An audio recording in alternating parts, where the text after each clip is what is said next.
Welcome to Sleep Audiobooks. If you would like our Better Sleep Quick Guide filled with proven techniques to improve sleep, sign up to our mailing list at sleepaudiobooks.com and we'll send the PDF as a thank you. Subscribing and leaving a comment helps this channel more than you know, so please feel free to offer suggestions for future audiobooks or to just say hi. Thank you for listening. We hope you have an excellent night's sleep. This is Sleep Audiobooks.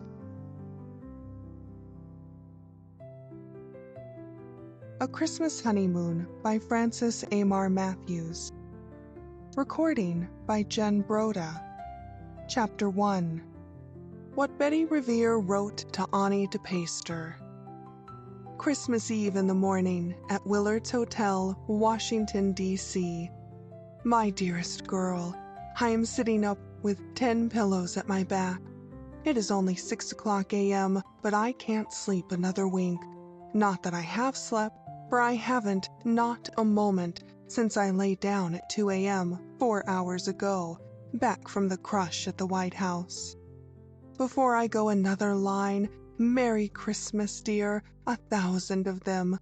I sent you a wee bit of a gift by post last week, but I just had to light 5 candles on my dressing table, you know how I dislike gas, and give you the news. Oh yes, there is news, Nan, glorious news too. Dad is to go, positively to Limoges, as Consul General. Don't pout, for I, who have always longed to live in France, shall remain here in the States. Why, I hear you ask? Because I am engaged, yes, to marry whom do you think? Mr. Peter Van Zandt. Hasty, you say? Yes, I suppose so. We had never met until 6 weeks ago when at the British Embassy we did. It was a case of, no, not love, but liking at first sight, and the very next morning his card came up with some flowers, and the next, and all the mornings since, and he himself every day.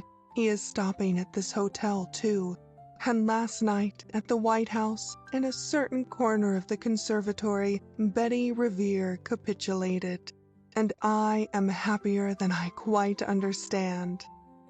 As for Mr. Van Zandt, well, he says he is in heaven.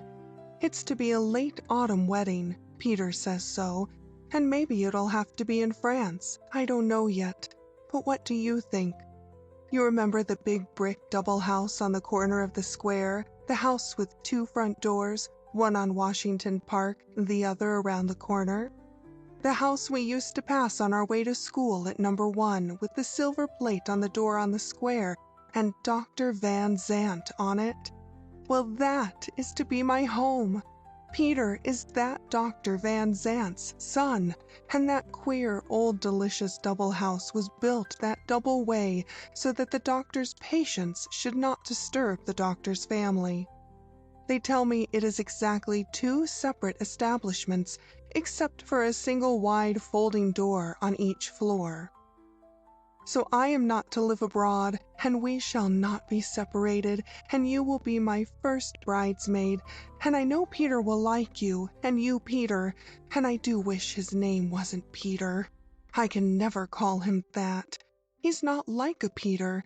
He's handsome, and big and tall and strong, and a bit stern, and very tender, and immensely courtly, and I think we'll never become too intimate.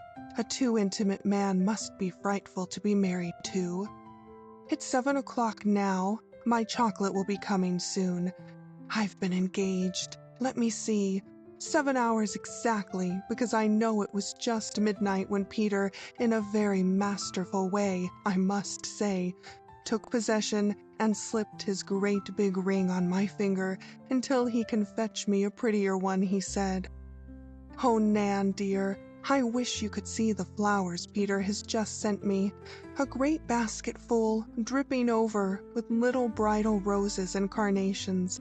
And the foolish fellow says in his note, not as red as your mouth, not as sweet as your kiss, not as fair as your face. And in the heart of one of the roses was such a ring, Nan, so brilliant and beautiful. a consolation, not a solitaire. I don't like solitaires. I wonder how Peter knew. I suppose Peter has instincts some men have. Now I must dress for a round of calls, then dinner here. Peter is to dine with us, then the Christmas Eve dance at the Madisons. No one in the whole world knows about Peter and me but you, dear. I am to wear the pink over the blue with the mother-of-pearl fringe and ribbon roses, you remember? I wish you were here with all my heart. Later. Oh, Nan, such a ball there never was, with such charming surprises. One was a big tissue paper balloon, red, white, and blue, hung between the folding doors. After supper, Captain Ashley, the military attaché, was blindfolded and armed with a wand. His object was to strike the balloon. He failed. In fact, 4 men failed. Then Mr. Van Zandt's eyes were bandaged and the wand given to him, with all the company on the qui-vive. I can assure you, for it was a novelty to all of us, and we were surmising what the balloon contained when Peter, oh, how I wish his name were not Peter, struck the fatal blow, and we were all showered with flour, and with such a multitude of trinkets of silver and silk and velvet as never before was seen, some labeled, some not, the men all scrambling to get the prettiest things for their especial girls, the girls grasping at the prettiest masculine things for the especial men. It seems it is a German custom, and certainly it was jolly and charming. Peter, while we were dancing the cotillion, he led and did it to perfection, said that we should have a balloon like that one at the Double House our first Christmas there. I wonder if we will. Now, dear Nan, I must close. Write me here at Willard's for the next fortnight. Our movements are uncertain. Dad heard at the State Department that he would be called upon to leave for his post almost immediately owing to the death of his predecessor in the office of Limoges, and the vice is ill, so I don't know how things may shape themselves. Peter, not engaged but a few hours if you please, is already quite presumptuous in his remarks approving of early marriages. I am not so sure. Peter is 21. I will be 18 soon. Perhaps it would be nicer to wait a few years. I shall suggest the wisdom of this to Peter tomorrow when we are going for a ride together. Captain Ashley is loaning us mounts. Oh, I forgot to tell you that the delightful little carriage house and stable built at the end of the garden of the Double House is not empty. Peter has 2 enchanting, I'm sure they are so from their names, horses, Poppet and Peacock, and they are 11 and 12 years old, strawberry roans, and a coupe which is to be done over in white cloth for a bride. And there are 2 wonderful old servants, quite old but still very immensely serviceable, Peter says. Shaddle, a butler, he is almost 35, and Supple, her first name is Bridget, who is actually 28. Don't call me a flyaway, although who knows but that I am. Dad always calls me that.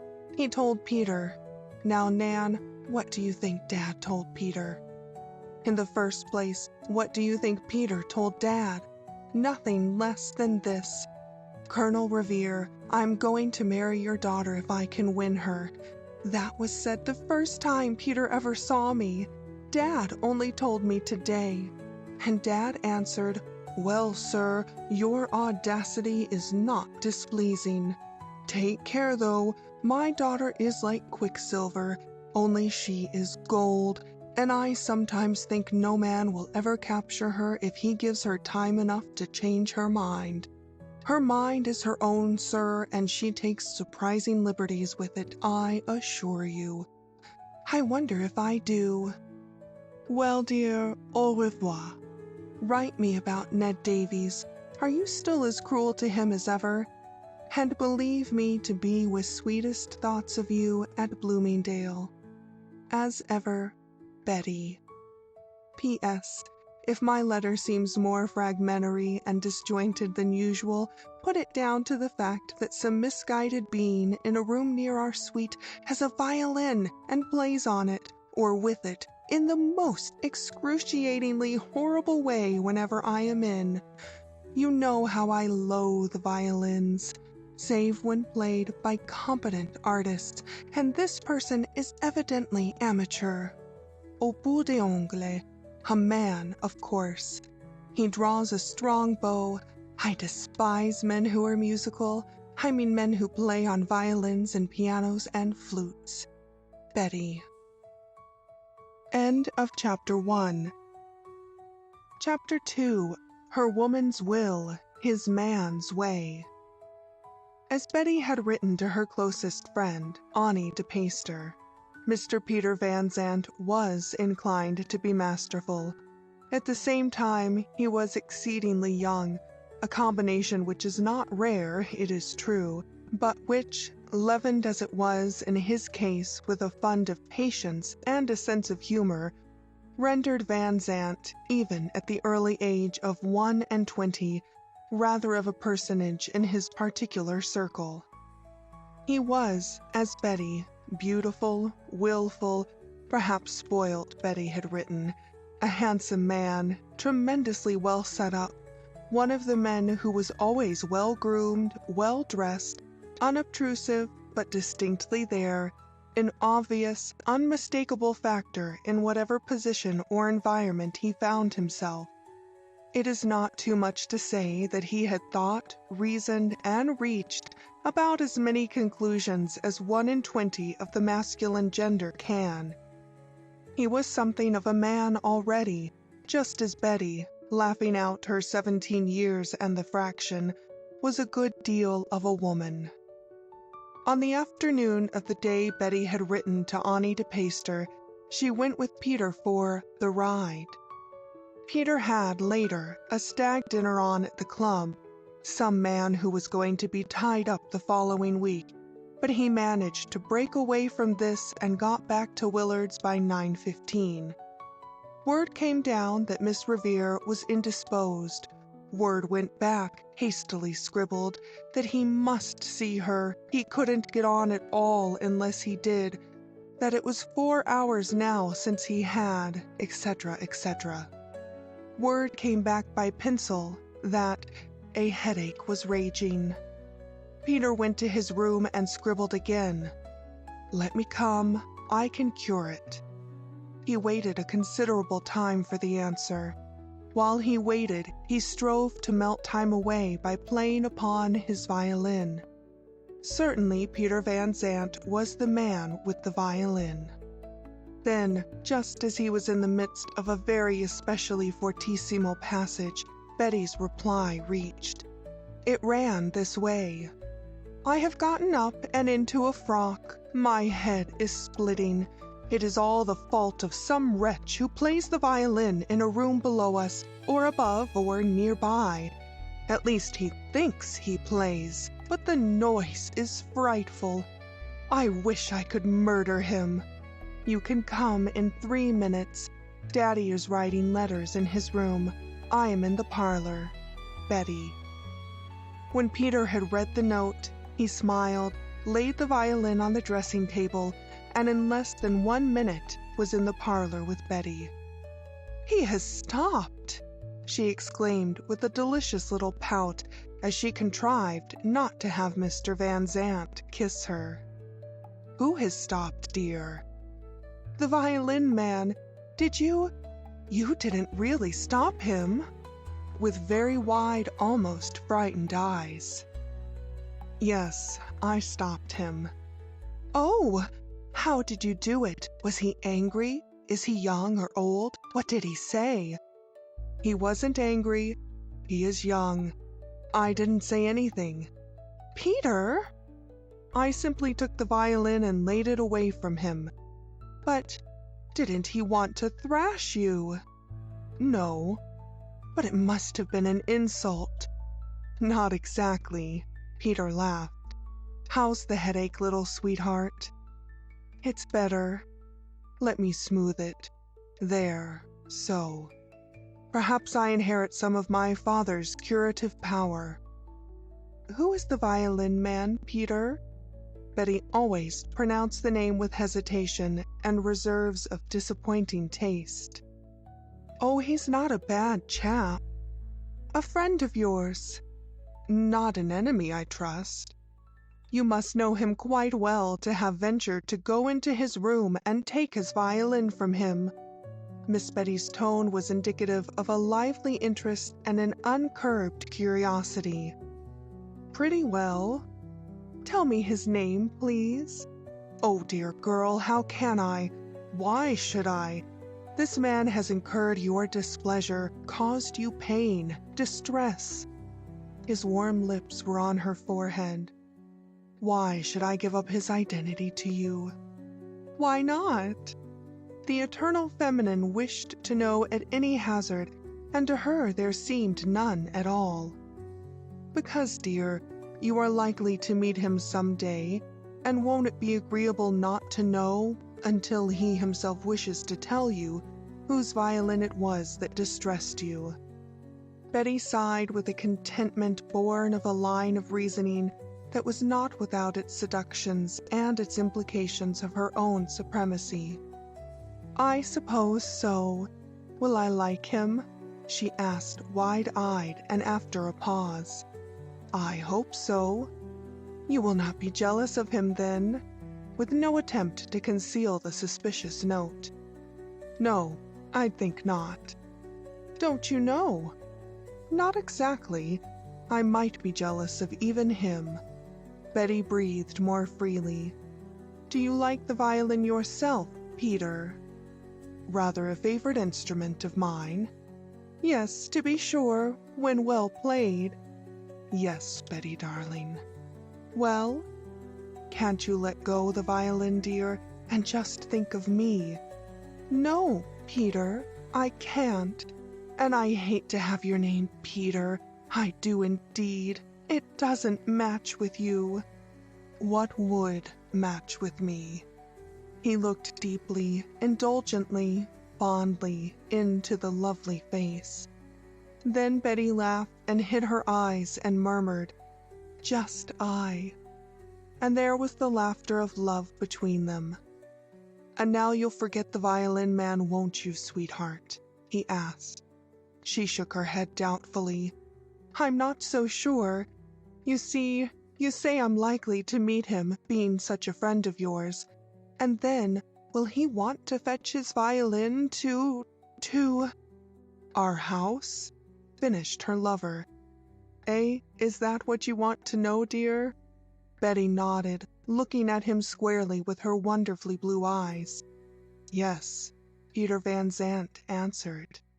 "The violin man will want to fetch his violin to our house." His kiss was upon her red lips. "And he will want to play for you." I couldn't stand it. I hate musical men. I mean men who play on musical instruments. They're always very effeminate. Betty rose. Are they? Peter Van Zandt instinctively glanced at his own hands, which was as powerful as a stone-cutter's sledgehammer, for all its whiteness of flesh and pinkness of nail. Yes, I am sure of it. Peter, if you were a musician of any sort or kind, I'd send you flying. I certainly would. It would spoil all the rest of you. Would it? Peter had risen too, of course, and had his arm around his little love. Ah, no, my own. If you loved me, and if I were musical, you would still love me. Is it not so? Betty withdrew, her black brows contracted. Her starry eyes were dimmed almost as if with tears. No, it's not so, Peter, at all. I may be queer and silly, but after all. Then she laughed for all the world, as April might laugh at January, and clapped her hands, and then laid them softly upon Peter's shoulder and took a deep breath, adding, "You're not a musical man, and so why should we disturb ourselves about your friend of the violin?" He prisoned her face between his palms. He prisoned her glance in his.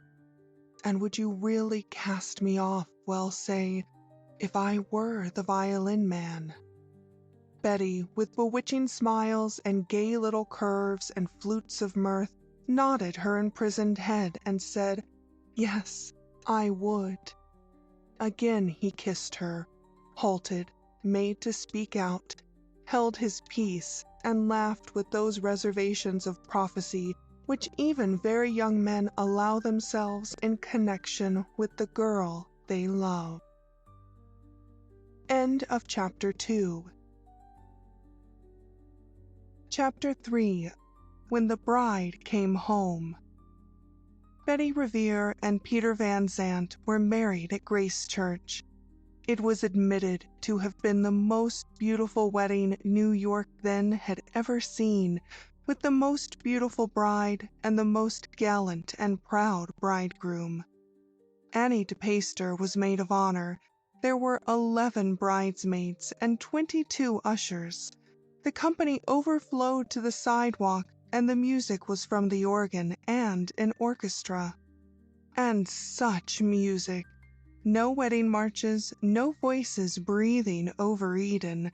Instead, waltzes, the gayest of the gay, all the tunes that were liked best in those far-off days. Il Bacio, Una Pomolita, and the rest. Betty was of a mind to go off, tripping to the measures her small feet loved the best, and it was noted that she fairly danced up the aisle and certainly down it, although keeping well in step with Peter's steady tread. Why did she have 22 ushers and only 11 maids?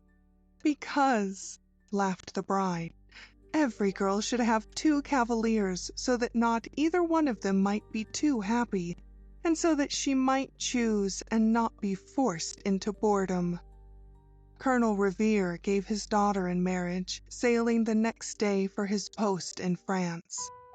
When the merriment was at its highest, when the music was the sweetest, Peter and his wife stole down the rear staircase of the old St. Nicholas Hotel, where Betty and her father had been stopping, she wrapped in an army cloak, and into a coach and off for Boston and Niagara before one grain of rice or a single slipper had been thrown at them. By and by, through a little hole in the walls of the Garden of Paradise, these two slipped back, into the double house on the corner of Washington Square, Peter darting up the stairs and unlocking the door himself, then down again to catch her up and carry her in his arms up and into her own house. "Welcome home, sweet wife of my soul." And up he carried her to her own rooms on the 2nd floor, with Shaddle busying himself with luggage in the vestibule, with Miss Bridget Supple gathering together satchels, shawl straps, and valise, both exchanging glances.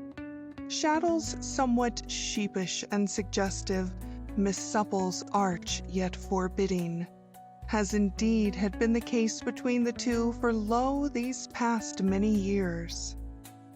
When the trunks were all taken up and the light luggage too, when Supple had discovered that she was not wanted above and therefore had come down to assist Shaddle in looking over the table and seeing that everything was in exact form, Shaddle was found standing, thoughtfully leaning against the mantel corner, twirling a ring around his large thumb.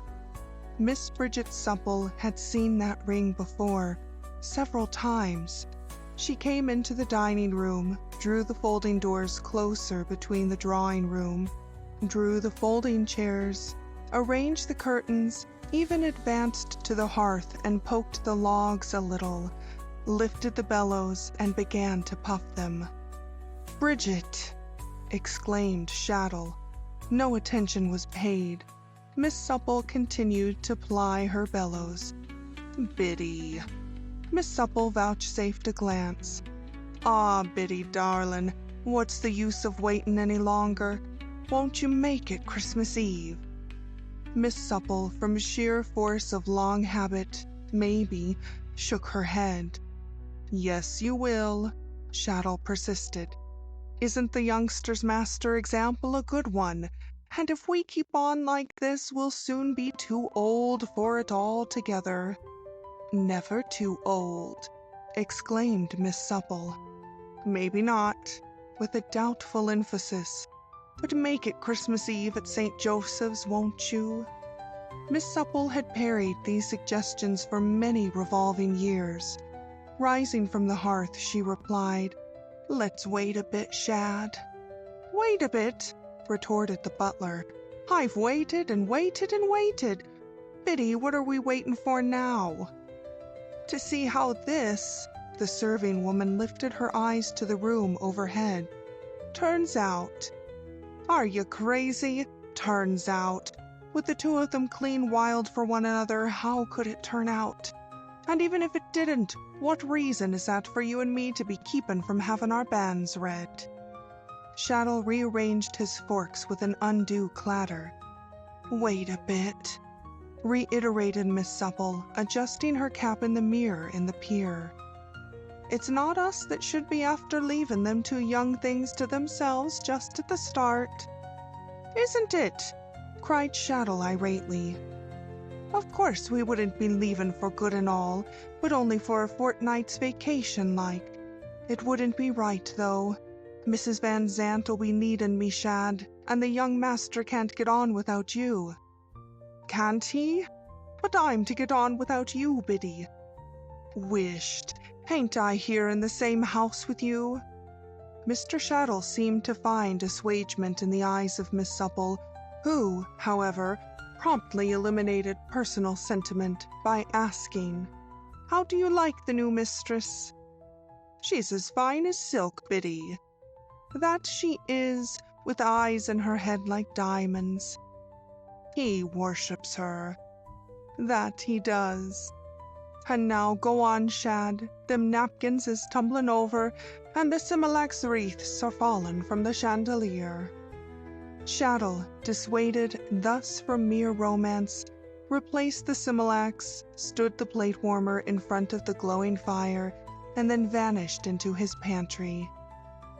The first dinner went off admirably, many another with friends and relatives at the board, Annie de Payster and Ned Davies, of course. Fast following days, when Peter went down to his law office in Nassau Street, when Betty, under Biddy's cheerful guidance, got inklings of the housekeeping she knew nothing at all of. Little surprises for Peter when he came home toward 5 o'clock, little bits of wifely comfortings as to warm slippers, housecoats laid out, and brushes at hand. Sometimes the coupe and Poppet and Peacock prancing in their new harness down Broadway to Nassau to fetch Peter home. Sometimes to carry him downtown in the morning. Evenings at the opera, the theater, quieter times at home in the library, or rather in each library by turns, for there were two, of course. It was an actual double house over which Mrs. Van Zandt was called upon to preside. On each floor, merely the big archway connecting the two quite separate establishments, and no communication at all in the garrets. Peter had, when refurnishing the double house completely for his bride, there were doors? To be sure, solid mahogany, inches thick, polished as glass, now flung wide with curtains looped aside to frame them. Peter had taken the 3 keys, tied them together, and carried them up to the garret of the half of the house farthest from the square. He hung them on a peg and said, "We will never want them, but let them alone just for the sake of the governor who's gone on."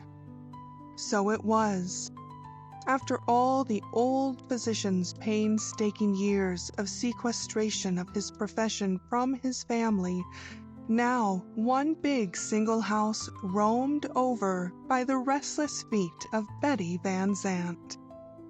This very day she had been herself dusting Peter's library. They called the library in the Washington Square half Peter's, because there were none but law books there, and Betty, for mischief, had just put a couple of sentimental novels on the table, and a copy of Harper's and of Godey's. Then she had frisked out into the garden.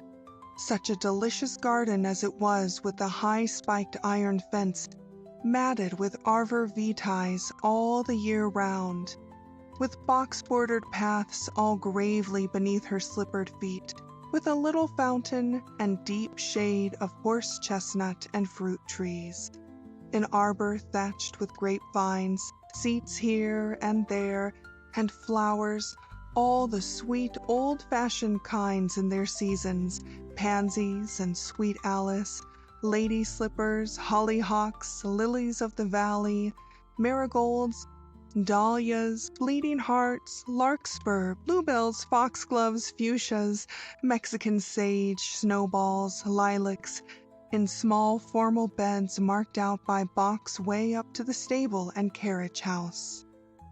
Betty had put on one of her prettiest frocks, a black silk skirt and an overgown that I think they call a Dolly Varden, a panniered, ruffled, fichued bit of daintiness with bunches of posies, pink and green and violet on a creamy ground, Betty's hair in a wonderful waterfall with a beaded net confining somewhat its exuberant tendency to curl all over her pretty head, had then frisked out into her garden to gather a posy for the table. They were to dine alone that evening, just Betty and Peter. They had been married exactly 3 months, and Peter had said in a lordly way that he hoped no one would stop in around 6:30. A man wanted his wife to himself sometimes, etc., etc., at all of which Mistress Betty had laughed joyously. Had there been such a thing in those days as a telephone, she would promptly have put it into commission and had guests to tease her husband with. As it was, for she was a child full of whimsies, conceits, little rebellions, getting away from the routine of things, Betty, instead of being at the vestibule to greet Peter on the 3rd monthly reminder of her wedding day, elected to sit demurely in the garden, listening for the click of the night key in the latch. End of Chapter 3. Chapter 4. When the violin man came.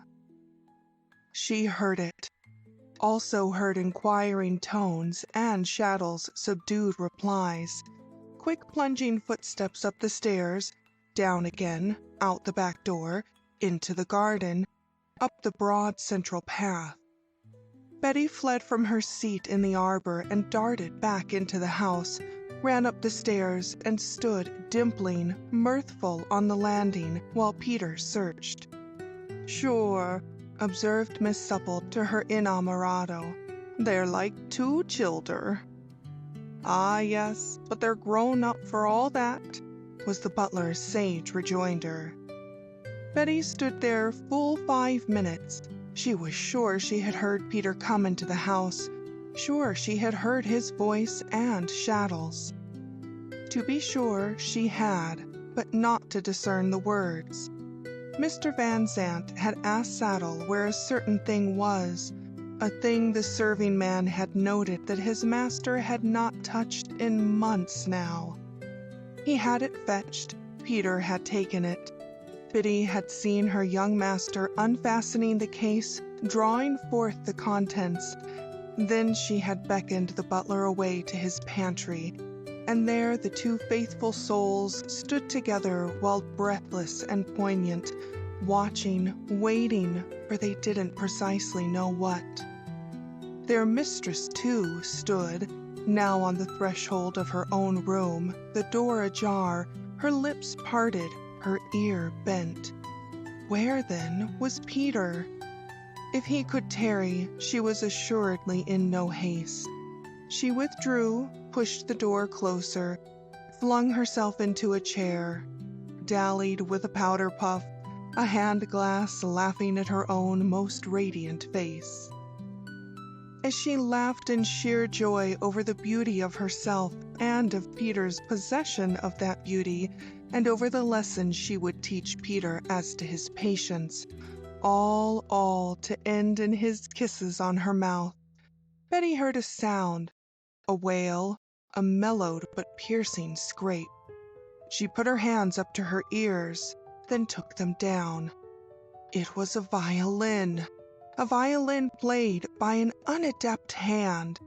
It must be Peter's friend, the violin man of Willard's, fetched home by Peter for dinner. And Peter had said, "Let us be all alone this evening, dear little girl, please." And Betty had said, "Yes." It was certainly horrid of Peter to fetch home a guest, and above all, that violin man on this particular evening, and beyond everything, it certainly was ungenerous of Peter to announce the violin man, or to let himself announce in this remarkably informal fashion. Doubtless the violin man was a genius. Geniuses were unpleasant folk. Peter would surely be coming up soon to tell her, or at least if the violin friend was so determinately intimate, Shadow would be sent with his card or his name. Mrs. Van Zandt sat down again, but all the while the violin was wailing, calling, searching with its strange, weird pussycat voice resounding up and down and all over the big double house, quite as if it were at its accustomed haunt. And Betty's roses grew a deeper red, her lips quivered, her eyes flashed with the nearby tears. Did Peter then think that his wife would come down at the call of this violin man? Did Peter wish his wife to answer such a weird and jesting announcement? He could not. The violin man must be an uncontrollable bore. She should sit still right there in her own room until Peter came or sent. Below, in the butler's pantry, Shadow sat on the shelf dangling his heels, listening. Miss Supple at the crack in respectful attendance at call of either master or mistress, both speechless but quite uncomprehending. No one summoned them. Betty above heard the shriek, the long-attended moan of the strings coming to her. There seemed a sort of witchery in the excruciating inartisticness of the quivering tones. She got up, came to the door, opened it. Certainly the violin man must be at the foot of the stairs, even up at the first landing. She drew back. Then Peter spoke. "Betty!" But this did not obtain reply. Mistress Betty was of no mind to be summoned thus informally, while the violin man went patiently on with his bow. "Darling!" came to Betty's astonished ears. Then, "Sweetheart!" reached her outraged hearing. Then Peter laughed, his mirth seeming to chime in queerly with a wild distant strain from the violin. It smote her brain and heart, and made them ache. It even made the discreet butler and serving woman in the pantry glance at each other in a strange, bewildered fashion. "Betty!" came up to her again. She tiptoed out of her room to the railing. She looked down the square well of the staircase and saw her husband standing alone in the hall, holding a violin under his chin, drawing the bow with that peculiar caressing emphasis which is more especially the manifestation of the person who wants to play the violin and can't. Her big eyes dilated, her slim figure quivered, her lips and cheeks were as white as her teeth. With her two little hands, she gripped the railing and looked over, down at her husband below. Van Zandt glanced up eager, expecting, waiting for her. "Peter?" she ejaculated in a curious, hushed voice. "Yes, love girl, it's I." He played on. "I see you." Then he looked up at her face again, seeing the bloom of it no longer there. But he played on, little strangling attempts, wheedling the strings into what he perhaps fancied was a melody. "Come down," he said buoyantly. Betty came down obediently, her hand upon the rail for steadying perhaps. Then, not relinquishing his violin, he put out his arm to enclose her with it. Betty held aloof, unresponsive. "Were you the violin man of Willard's yourself?" she asked in a thin, small voice, brittle as Dresden china, with a little break of heart in every syllable it muttered. "Yes," Peter laughed again, full of youth, masculinity, possession, and radiating his lack of knowledge of womankind as brilliantly as man ever did. "You are jesting, Peter." Her sweet eyes quickly sought the guest, hither yon, in the shadows of the long hallway, her sweet breath fluttering with ecstasy at the thought that her husband was but masquerading, that the real violin man was of course hiding and would come forth to be presented. He did not. There was merely Peter, who played on in a fantastic fashion, meant to be alluring, coaxing, conclusive, expletive of the dominant sex coming into all its own. "Not jesting," the little wife said with a falling inflection. The husband shook his head. "It was absolutely you those days in Washington?" "Yes." "And you never told me the truth?" "No." "Why not?" Slowly and painfully the words were spoken. "Because," he cried out gleefully, "because with your adorable perversity I might have lost you if I had." "But the truth!" she exclaimed with the reverential reproach of a child. "It went by the board, I'm afraid." He laid the violin in the niche in the wall. "Come, little lady, I've not had my kiss." He put out his arms.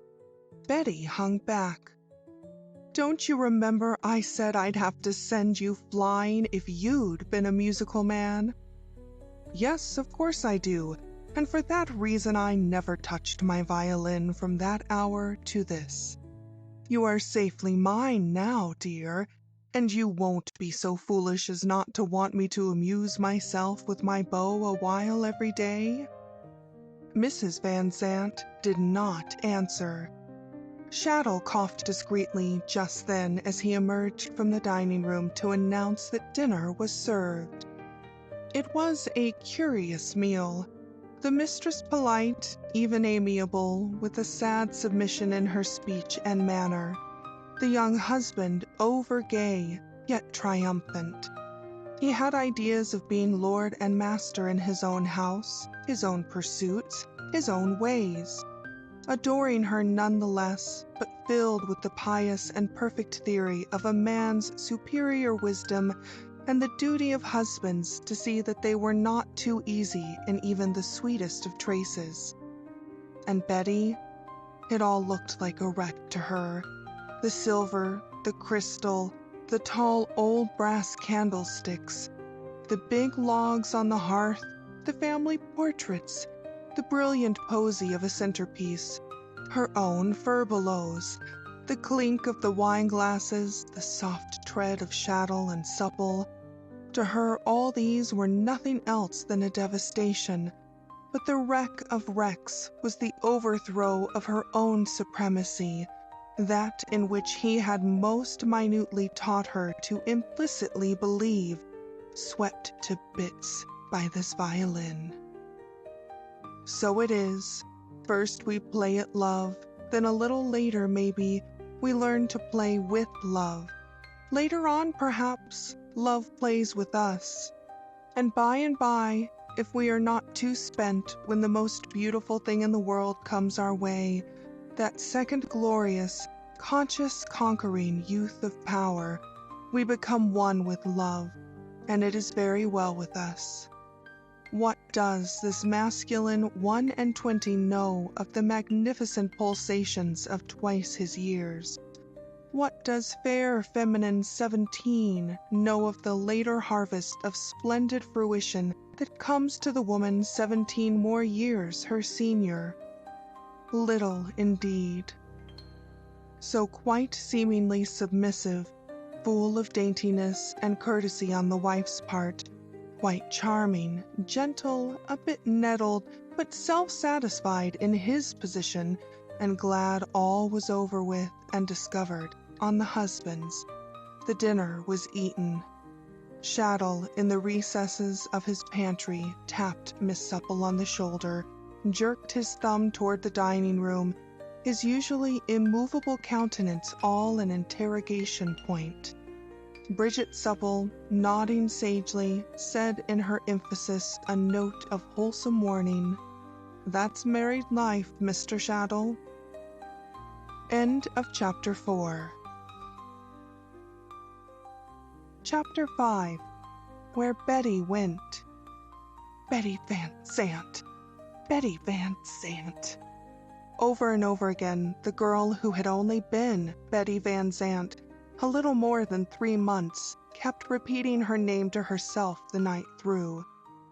It seemed to her that she was hammering the letters out on the plate of a coffin. The ground had been swept from under her feet.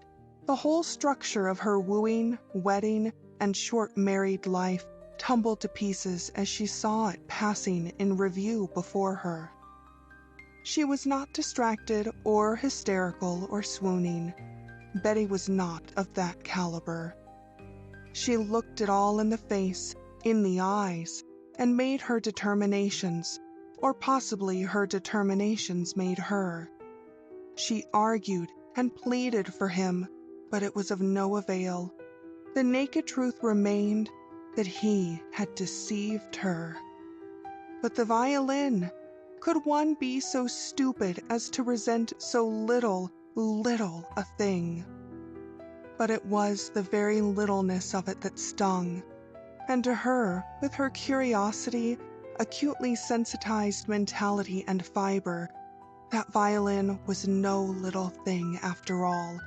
It was the biggest thing just then in her world. Could she ever be, or feel to Peter as she had before she knew? Betty was sure that she could not. Could she live on and on all her life and his, listening to the violin and remembering the tragedy of its deceit? She could not do that. What should she do? Go to Bloomingdale to Annie? Tell Annie? No, she could do neither one. Nobody could be told. If she could be buried away somewhere afar off and try to smother the shame and humiliation of it. Yes, that was it. Shame and humiliation. Peter, whom she had looked up to and reverenced. Peter, whom she had so joyously vowed to obey. Peter, to have played her a subterfuge, a trick, and then to laugh at her and think to coax her into a reconciliation with the noise she detested, and which grated on her soul as the saw might grate on raw flesh. By daylight, Betty knew what she must do. It would be done quietly and without speech. Words she and Peter must not have. At the breakfast table she was, as usual, a bit grave, but not more so than he could account for to himself as being relevant to a young wife's awakening to the fact that her every caprice could not be regarded with too much veneration. Peter had to come out into the garden to find her for goodbye, however, when he was starting for downtown. Betty was cutting flowers, big crimson dahlias and marigolds, and sprays of asparagus, and she made the blithest figure in her flowered frock with a little cape of Shetland wool about her shoulders, all her curls blowing, her eyes over-brilliant with the wakefulness of the past night, her cheeks aflame with fever. "But you are the loveliest girl that ever lived," he exclaimed, staring at his wife, hat in hand. "Betty, do you know how beautiful you are?" She nodded. Yes, exactly. We will go to the Ogden's party tonight. Don't forget, don't tire yourself. I want them to see you as you look now. I shall be so proud of you." She glanced up at him, laughed a little, and turned to her flowers. That was the gist of it, a beautiful woman to be vain of. Her lips did quiver, but with superb pride she turned the quiver into mirth. "Kiss me goodbye," he asserted. "Not out here." "Come in the house, then." "No, goodbye, Peter." She didn't even extend her hand. "Is it because of the violin?" He laughed. "I expect so." She was sorting her posies. "Now, Betty, look here, dear. If a man can't have the freedom of practicing a bit on a favorite instrument in his own home, you know it's not reasonable." "It doesn't sound reasonable," she answered. "Well then," with considerable impatience as he pulled out his watch. Betty's pretty shoulders went up a trifle. Her head went to one side. She was choosing, apparently, whether to put one more dahlia in her bouquet or not. She did not look at Peter. If she had, tears would have scalded her eyes, brave bonny eyes with the sun shining on them. "Will you kiss me or won't you?" he asked with an angry emphasis. His wife shook her head, and Peter went down to Nassau Street. As soon as the front door had closed, Betty sprang to her feet. The flowers fell to the path. She was indoors and the morning paper in her hand in less time than it occupies to set it down.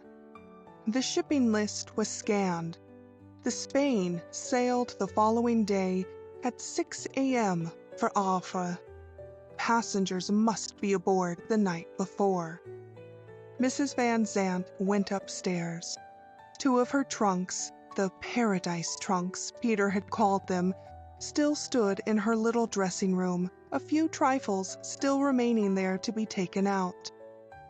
Inside of 3 hours, she had packed them and a valise, with her clothing and a few small belongings.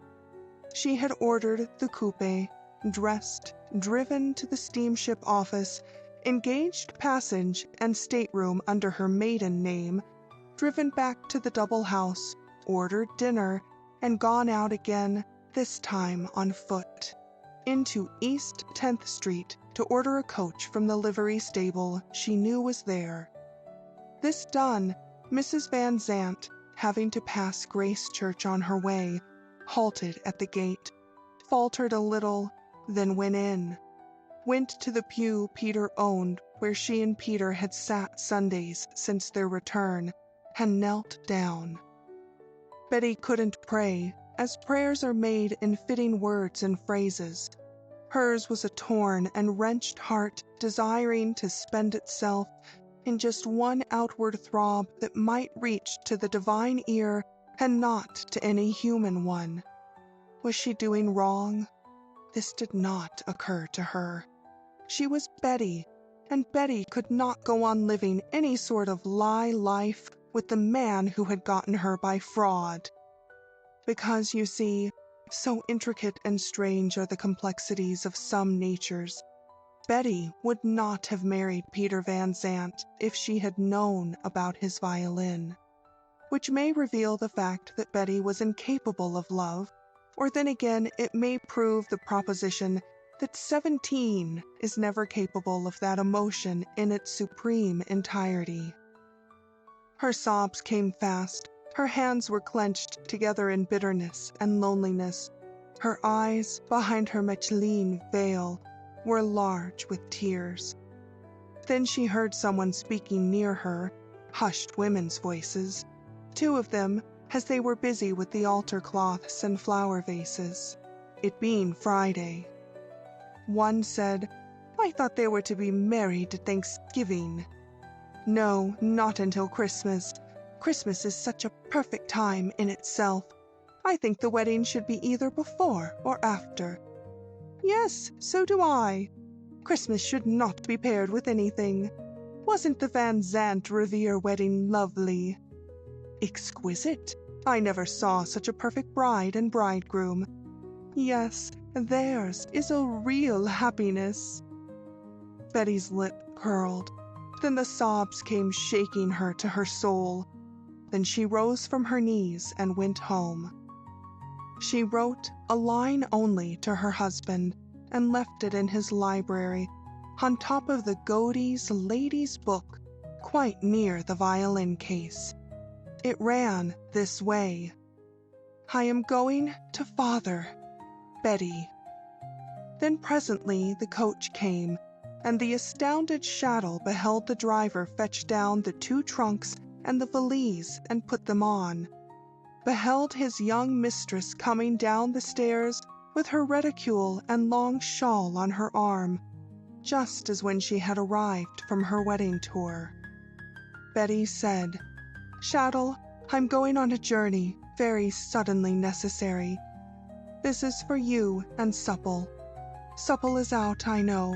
She has gone to Dean's for the lady cake Mr. Van Zandt likes. Thank you, madam. Indeed, madam, I'm sorry you're not taking Bridget with you to wait upon you. Thank you, Shaddle. I shall be able to wait upon myself for a few days, I am sure. She got into the coach, the faithful butler, wistful, compassionate, troubled to the last, his hand reluctant to let go the coach door, but it had to be shut. No directions were given. The driver evidently knew his goal. With Shaddle shading his eyes with his broad palm, staring after her, Betty started away from her husband's house toward her father's. When Miss Supple got back with the lady cake, Shaddle told her, both of them white and trembling with apprehension, talked long and earnestly. Then Saddle urged, Biddy, darling, let's have our banns read on Sunday, and not be running risks any longer. Risks is it, Shad? Miss Supple retorted. I'd like to know what kind of risks there is in stopping as we are, in comparison of a young thing like that's going off 3 months after her wedding, and all alone, nobody knows where, in a hired coach. Tell me that. Shaddle couldn't tell Miss Supple that at all. Bridget added, Time enough for our banns to be read, Shad, when the young mistress gets back. There's something in her that I love. Supposing she never comes back, then our banns'll never be read. End of Chapter 5. Chapter 6. What Peter Did. Mr. Van Zandt was late in getting from his office that day. He looked up at Betty's windows and saw lights shining through the flimsy lace curtains. Poor Bridget had turned every jet as high as possible. Shaddle had the biggest log of his store burning on the hearth, and the 2, one hovering to open the door and the other ambushed in the pantry, awaited the master's footsteps. No need for his key. The butler opened wide, and Peter sprang in, expecting his wife's laughter at the threshold. Or did he not expect it? Had he one of those mysterious things called an apprehension? No one might know. He said good evening to Shaddle, threw a short glance around and up the stairs, then into the drawing room, the library, across through the arch into the other half of the double house, stepping into his library, picturing all the while her fond little arms, her perfect lips, her tender cooing voice, the goodness and the warmth and comfort and bliss of her, shortly to be found, enjoyed, reveled in. Perchance a little bit of submission, most delicious, and certainly by and by he should be playing to her on the despised violin, she listening, won over, conquered. Yes, that would be it, conquered. To conquer, to be conquered, exactly what the man and the woman each wants. But the process of achievement must be always adequate, always adjusted in a fashion that masculine 1 and 20 knows nothing at all about. Peter, of course, did not find Betty in the law library. He came slowly back to the other half, the half they mostly lived in, and as slowly mounted the stairs. Betty was not in her room or her dressing room. He did not note the absence of the trunks. Betty was not in his dressing room, nor was she on the floor above. But the enchanting little witch was hiding in the garret, of course. Peter went to the garret. It was a big place, extending all over both halves of the double house. The rafters were black and cobwebby, and strung and hung with all manners of garments. There were dusty engravings, cracked mirrors, rusty Franklin stoves, spinning wheels, barreled chairs and faded chintz, calfskin trunks with brass nails, Hessian boots covered with mold, his father's old saddle, a pillow, a spinet, piles of La Belle Assemblée, and annuals, rickety tables, three-legged chairs, leghorn bonnets, sleigh bells, the key to the big dividing doors that he had so lately hung on their peg, a scrape of pink and yellow ribbon under his feet, the reflection of his own figure in a cracked cheval glass, holding the candlestick in his hand. But there was no Betty. Mr. Van Zandt came down to the first floor. No one was yet to be seen. In fact, Shaddle and Miss Supple were wedged in their pantry, palpitating with a great and suppressed excitement, neither one daring to emerge or to offer explanation.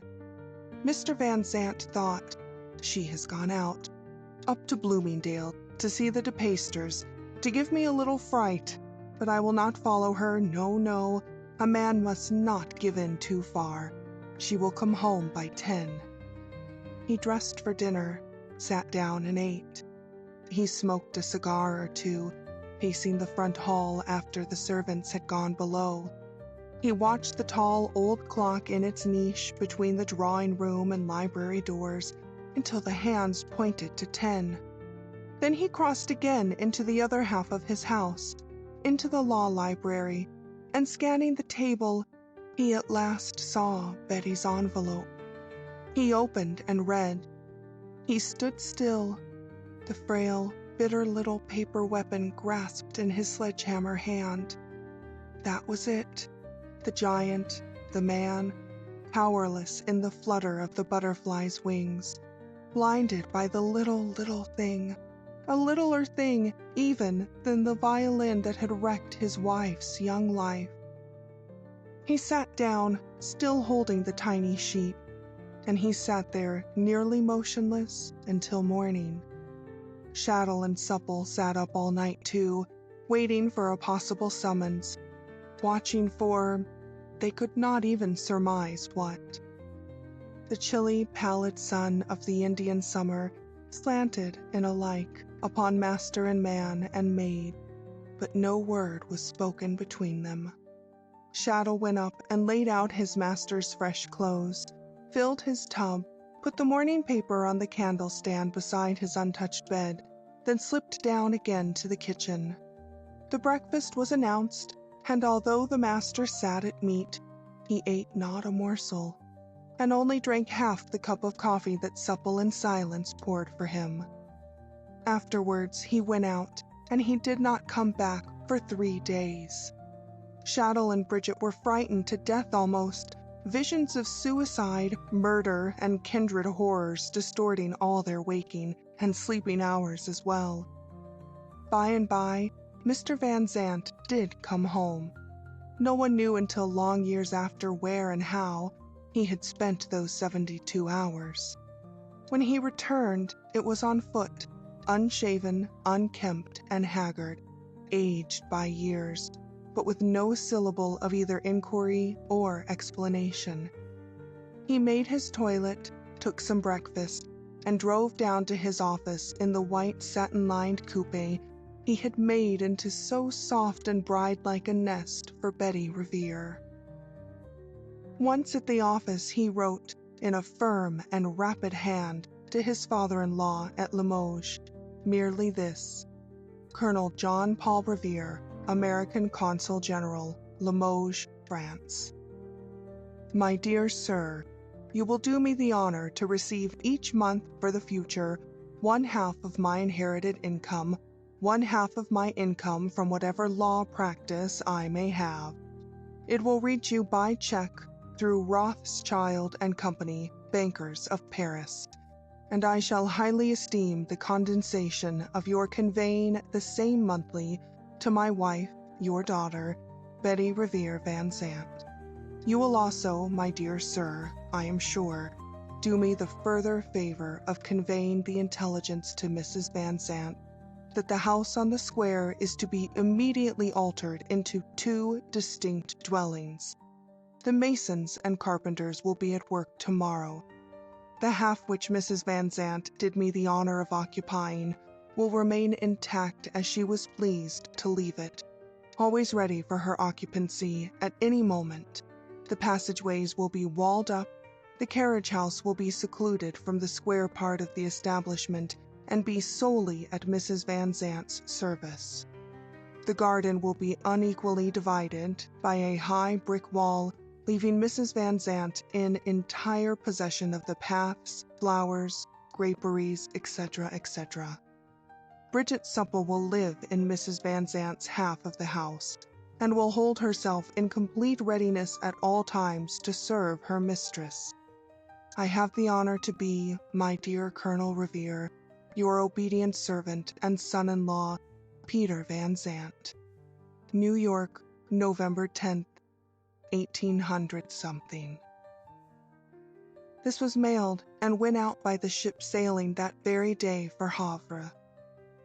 All the things that Peter Van Zandt had mentioned in his letter to Colonel Revere were promptly done, his orders carried out to the letter. Bridget agreed, more than willingly, to live on in her accustomed quarters. It would not be lonely since the 2 basement doors in reality opened upon one another. The back doors of both kitchens were alongside of each other. Shaddle was to remain in his place, and Miss Supple was to do the cook for her master, and all the general work of the bachelor quarters that were evidently to be maintained in the Washington Square side of Dr. Van Zandt's big house. In a fortnight, the walls then were built, the arches filled, the new plaster dried, and papered in the semblance of marble columns like the rest of the halls. Heavy curtains, too, were hung over the archways. And Peter Van Zandt, after that, retired to his half of the house, and never again in long, long years put his foot inside his wife's side of the old brick mansion. As soon as the workmen began to be busy, he had gone to the New York hotel and stopped there.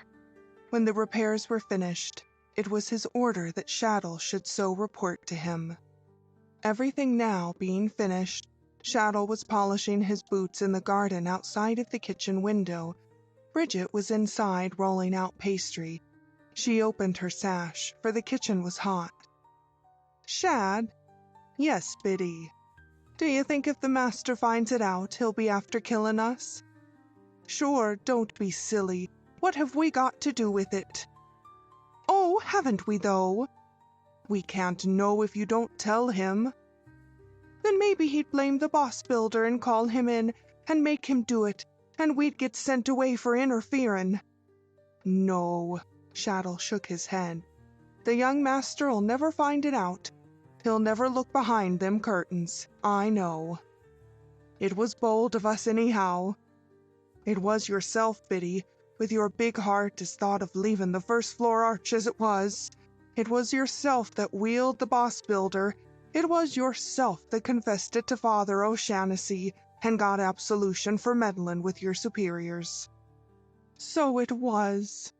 Bridget left the pastry board and sat down and cried tempestuously. "Sure, it was me myself that did all that, thinking all the time that when the young creature comes back, how sad she'd be to find the road to him blocked up like that." "Ah, don't be crying, Biddy. You're in the right of it always." Sure, I'm thinking the day'll soon come when the young master'll be glad enough that there's one door leadin' to the mistress's part of the old house that ain't barred agin him, except by the turnin' of a key in the lock. She'll come home, she must. Ah, she must come home to him, wailed Miss Supple, and him the light of her eyes and her the apple of his. Biddy. Shaddle dropped his blacking brush hastily and thrust a hand through the wide iron bars of the kitchen window, seizing Bridget's floury fingers. Say, mayn't I go beyond and tell Father O'Shanassy to read our banns next week? Shaddle had, he thought, caught his Dulcinea in a melting mood, but Bridget cast a deeply reproachful glance through her bars, jerked her hand back to its rolling pin, and answered, Sure, men has no hearts at all, at all. Shad I'll not have no banns read, as I told you, until the mistress comes home. Then the Lord help us, responded the butler. May she come in the next ship. She won't do that same, but she'll come, was Miss Supple's not altogether comforting rejoinder. Mr. Van Zandt left the hotel that evening immediately after Shaddle's visit. He came back to his home, entering now and always by the Washington Square door, the door his father had been accustomed to use for all the years of his professional life. As the serving man and woman had foreseen, he never pushed aside the curtains that had so artfully hung to inspect the work. In fact, it was an intense relief to him not to see the new walls, not to have to look at the solid dividing barrier. For a while he led his life quite, so far as anyone could see, as usual, not only mingling with his kind. Men never ventured to ask Peter Van Zandt one question, nor women either. There was tacit silence between him and his acquaintances, whatever surmises they made among themselves. No one knew where Mrs. Van Zandt was until Annie de Peyster had a letter from her at Limoges, and in this Betty vouched no more of an explanation than her husband. Annie wrote, Betty answered, a correspondence that was between the lines, and wherein Annie proved herself the invaluable, wonderful friend a woman can be when she is made of the right materials. On the night when Peter had left the New York hotel and returned to his own roof, he had called Shaddle to him in his library. Shaddle saw the violin lying on the big table, also the Godey's Ladies' Book, and the little envelope addressed to his master. Shaddle. Yes, sir. You see this table, these papers, books, violin case, all these things on it? I do, Mr. Van Zandt. Well, I want them to remain just so. No finger to touch them, no dusting, no moving at any time. Yes, sir. And you will tell Bridget. I shall, sir. Sure, sir, you know if it's your will, me and Bridget, sir, had die before we'd let a breath come near them. Very good. I believe you. And Shaddle, see to it always, every night without fail. Remember and tell Supple too. Light the gas jets, all of them, in Mrs. Van Zandt's rooms, as soon as twilight comes on, and let them burn until morning. Yes, sir. Shaddle went down to Bridget. Sure, Biddy, he concluded his orders with. The mistress'll be comin' soon, and the banns. Shaddle, be quiet. Supple ran upstairs and lighted her young mistress's rooms. And every night the neighbors saw the brilliancy in that half of the double house, all the more noticeable because every other window was dark. You see, Peter's abode was quite around the corner.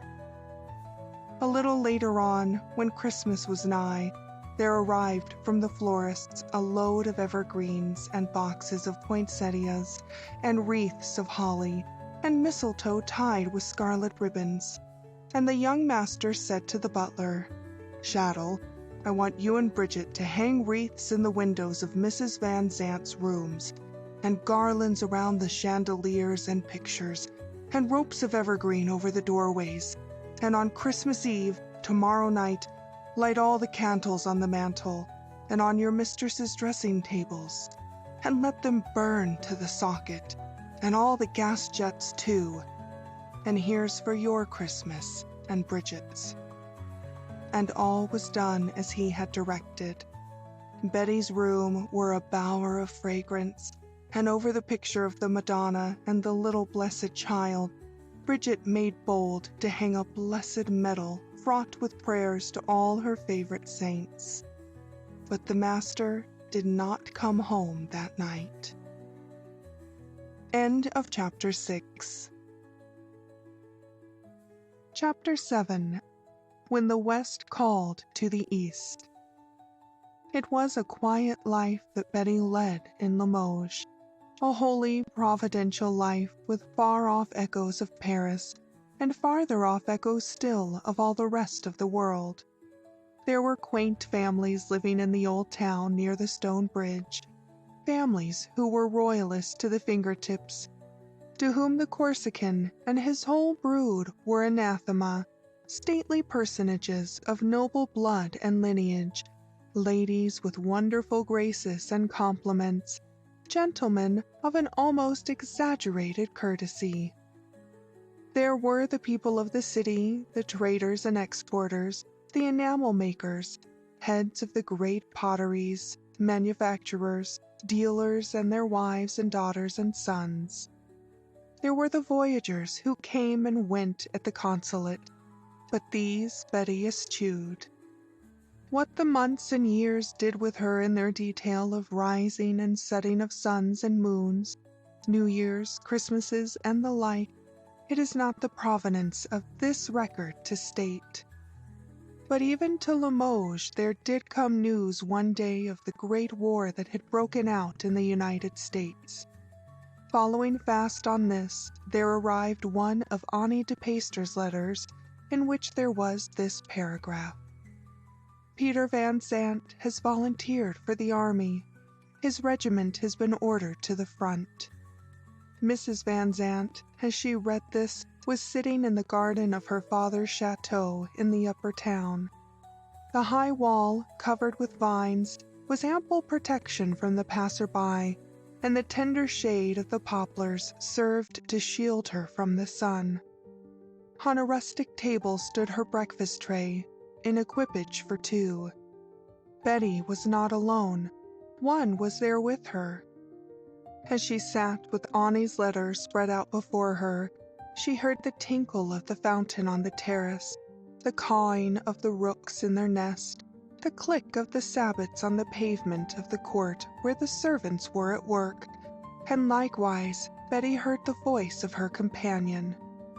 She saw, too, all these people and things, felt the wonderful balm of the breeze perfumed by the flowers from the little beds around her, felt the unerring and complacent peacefulness of her environment, the superb self-sufficiency that exists in some corners of the world, a self-sufficiency so complete that it has, in certain instances, the strange and subtle power of erasing the storms and stresses of those who come beneath its influences.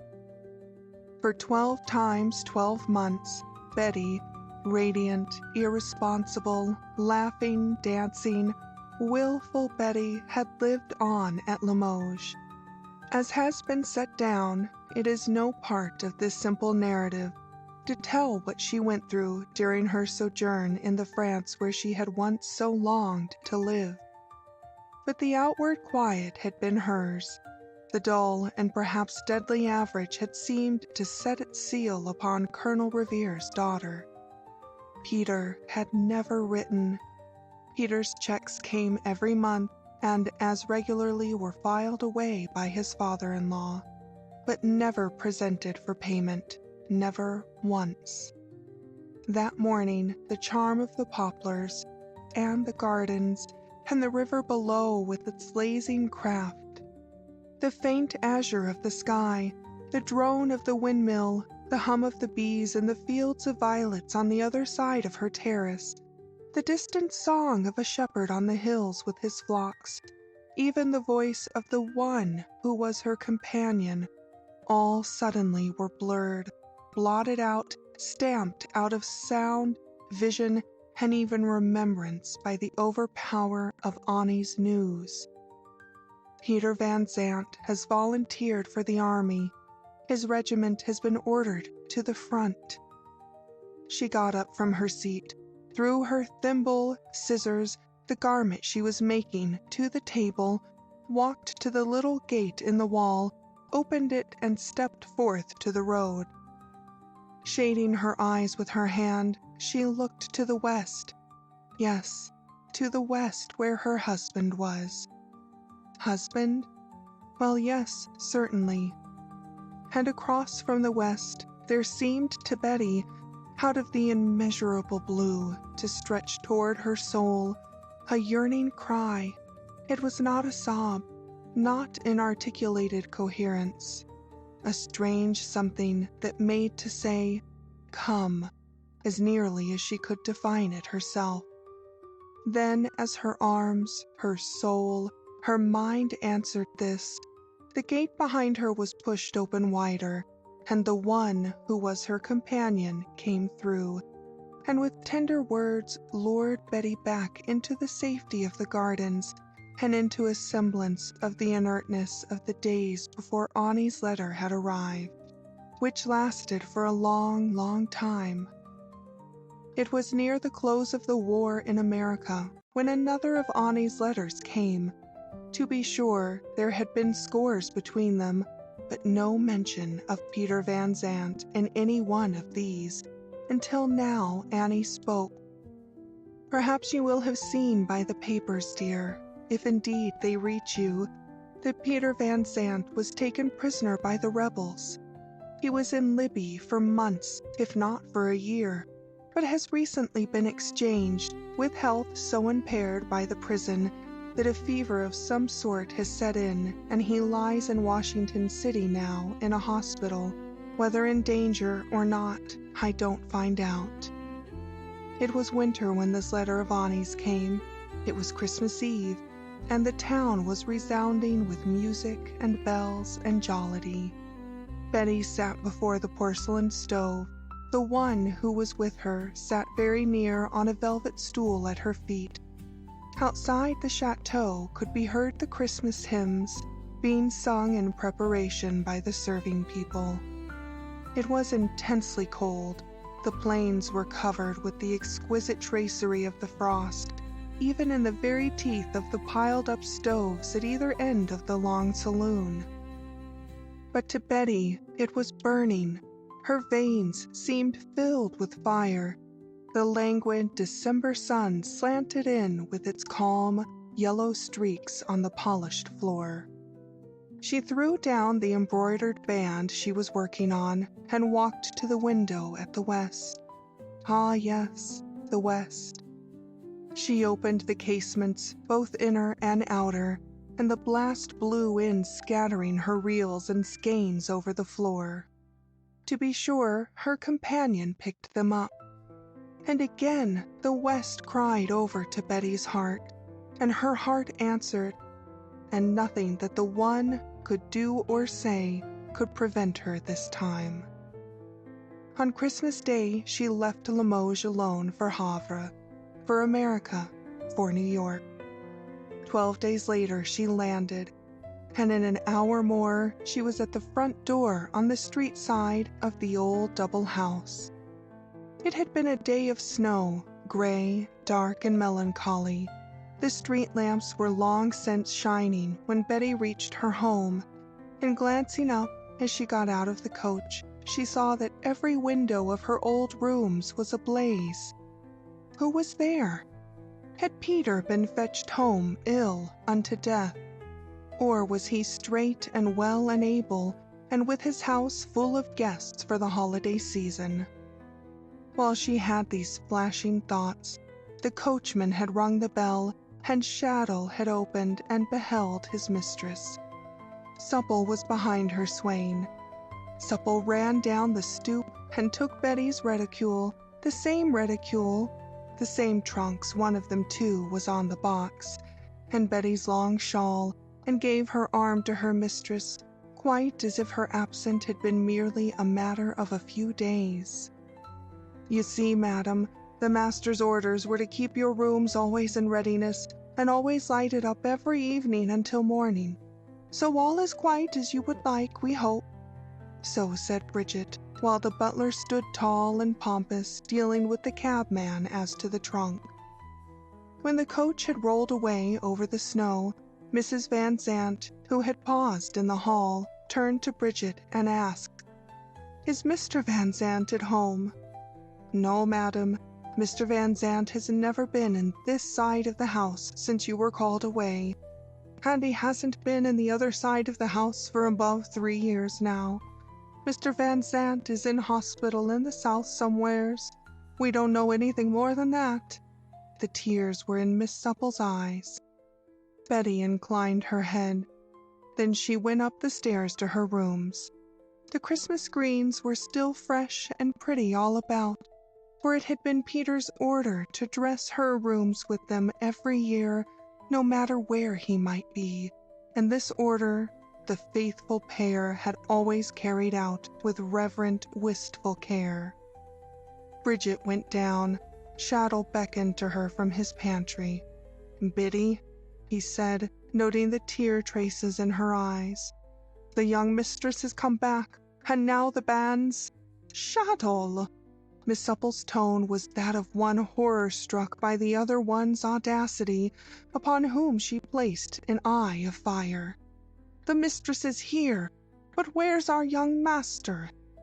And Shaddle, of course, beat a retreat. Shaddle seemed to himself to be always beating retreats before the object of his affections. Years made no odds for him.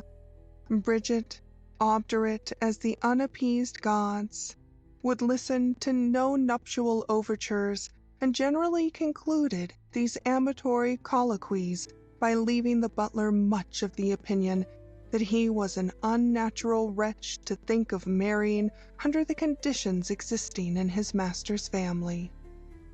Betty had been home for 8 days before she let Annie de Peyster know of her arrival.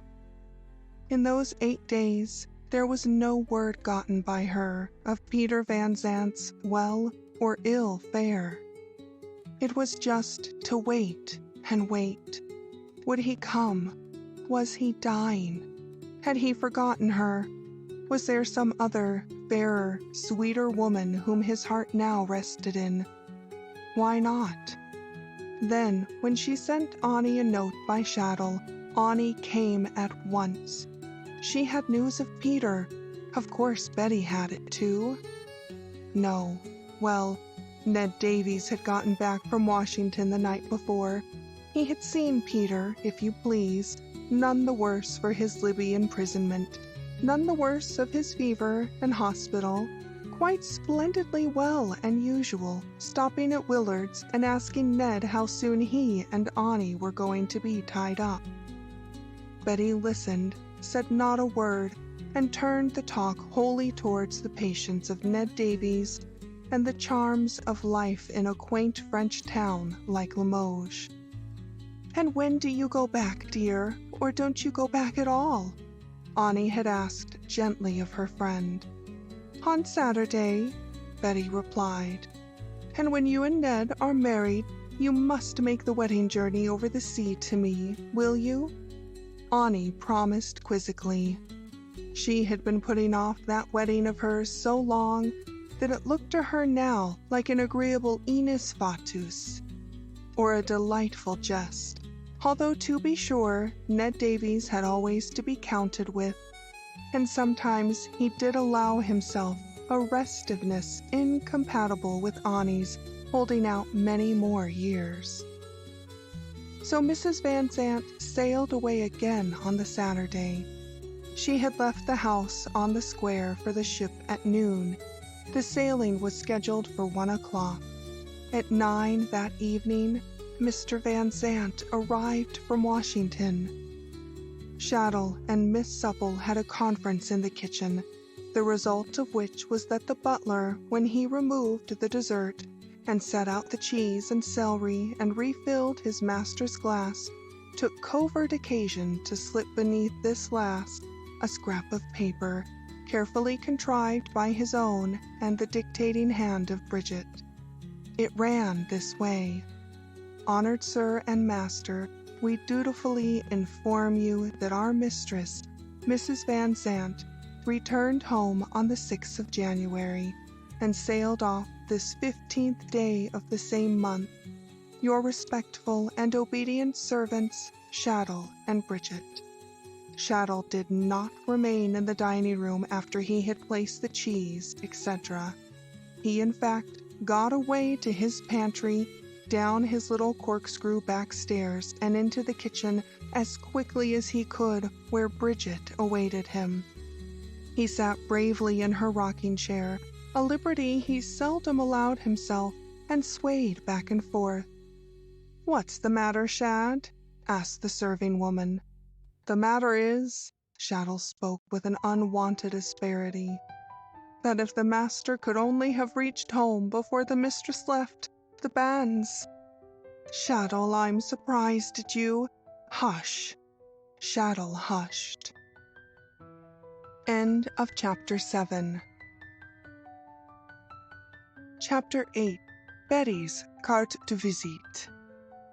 That night, or rather it was about 2 a.m. when all the little household slept, Mr. Van Zandt, who had made not even a feint of lying down, put on his raglan and hat and went out into the street, merely to step up to the corner and around it, a few paces further to where the two big horse-chestnut trees were casting their gaunt winter shadows across the moonlit sidewalk. Up the stoop of Mrs. Van Zandt's half of the house, the key he had never ceased to carry in his pocket, out and fitted to the latch. The door pushed softly back and closed, the master within the precinct of the mistress. He stood still, his glance going first to the archway and its curtains behind which he supposed the brick wall to have been built all those years ago. Then to the staircase, the clock ticking on, the niche with the statue of Ceres in it, the landing where she had stood. She had been there. Not a dozen hours since, Betty, his wife, had come down where he was now going up, for Peter went up to the second floor, where the flood of radiance from the open doors of Mrs. Van Zandt's rooms greeted him. He halted in the wide hall and leaned at her threshold. He did not enter. His eyes took in all the old, familiar, sweet things she had used, the chair that was her favorite, the vases from Nankin that were her pleasure, the silver candlesticks on her dressing table, the trinkets, the hand mirrors, the pictures, the Christmas wreaths, the mahogany bedstead with its tall carved headboard close to the door, its down quilt a little disturbed, a pillow to one side, something just projecting from under the pillow. A card. Could Betty have left another message? His hand shook as he reached in and drew the scrap from under the pillow, for Peter Van Zandt did not cross the sill of that room. It was a little carte de visite, as the photographs of that day were called, and it was, yes, it was Betty. Changed? Not so much. Older? Not an hour, but most serene. Her smiles just at the corner of her mouth. Yes, Betty. And yet no, not quite entirely. Perhaps it was the style of the dress. 17 years makes differences in a woman's gown. This Betty wore a short skirt with some arrangement looping in on the hips called, he believed, panniers, and a sash of fur with hanging sleeves, a cap of fur on top of her curly head. Peter turned it over. To be sure, if he needed confirmation, there it was, in Betty's own handwriting. Betty Van Zandt, Limoges, October 16th, 1800. Taken only about 2 months ago. He slipped it into his pocket, turned around, went down, and went out, cautiously as a thief in the night, around into his own portion of the old house. When Betty reached Limoges, no one was at the station to meet her, because no one at the chateau knew that she was to arrive. When she got to the chateau, driving up in a sleigh and great jingling of bells and calls of the driver who rode the smallest of his lean beasts, the one was at the step to welcome her with such a wealth of warmth as made her coming back a joy. By and by, when these two were alone together in the long salon, for the colonel had much business down in the city at the consulate, of course Betty was told a story. By the one, of course. A story as sweet, as tender, as full of happiness, hope, as had been the story Peter Van Zandt had told her more than 17 years before. And Betty listened? Yes, she listened, and the comfort and pleasure of that which the one told her was inexpressibly grateful, not as had been the comfort of Peter's story, but as the later shadow of that first Eden. Yes, Betty listened and was content.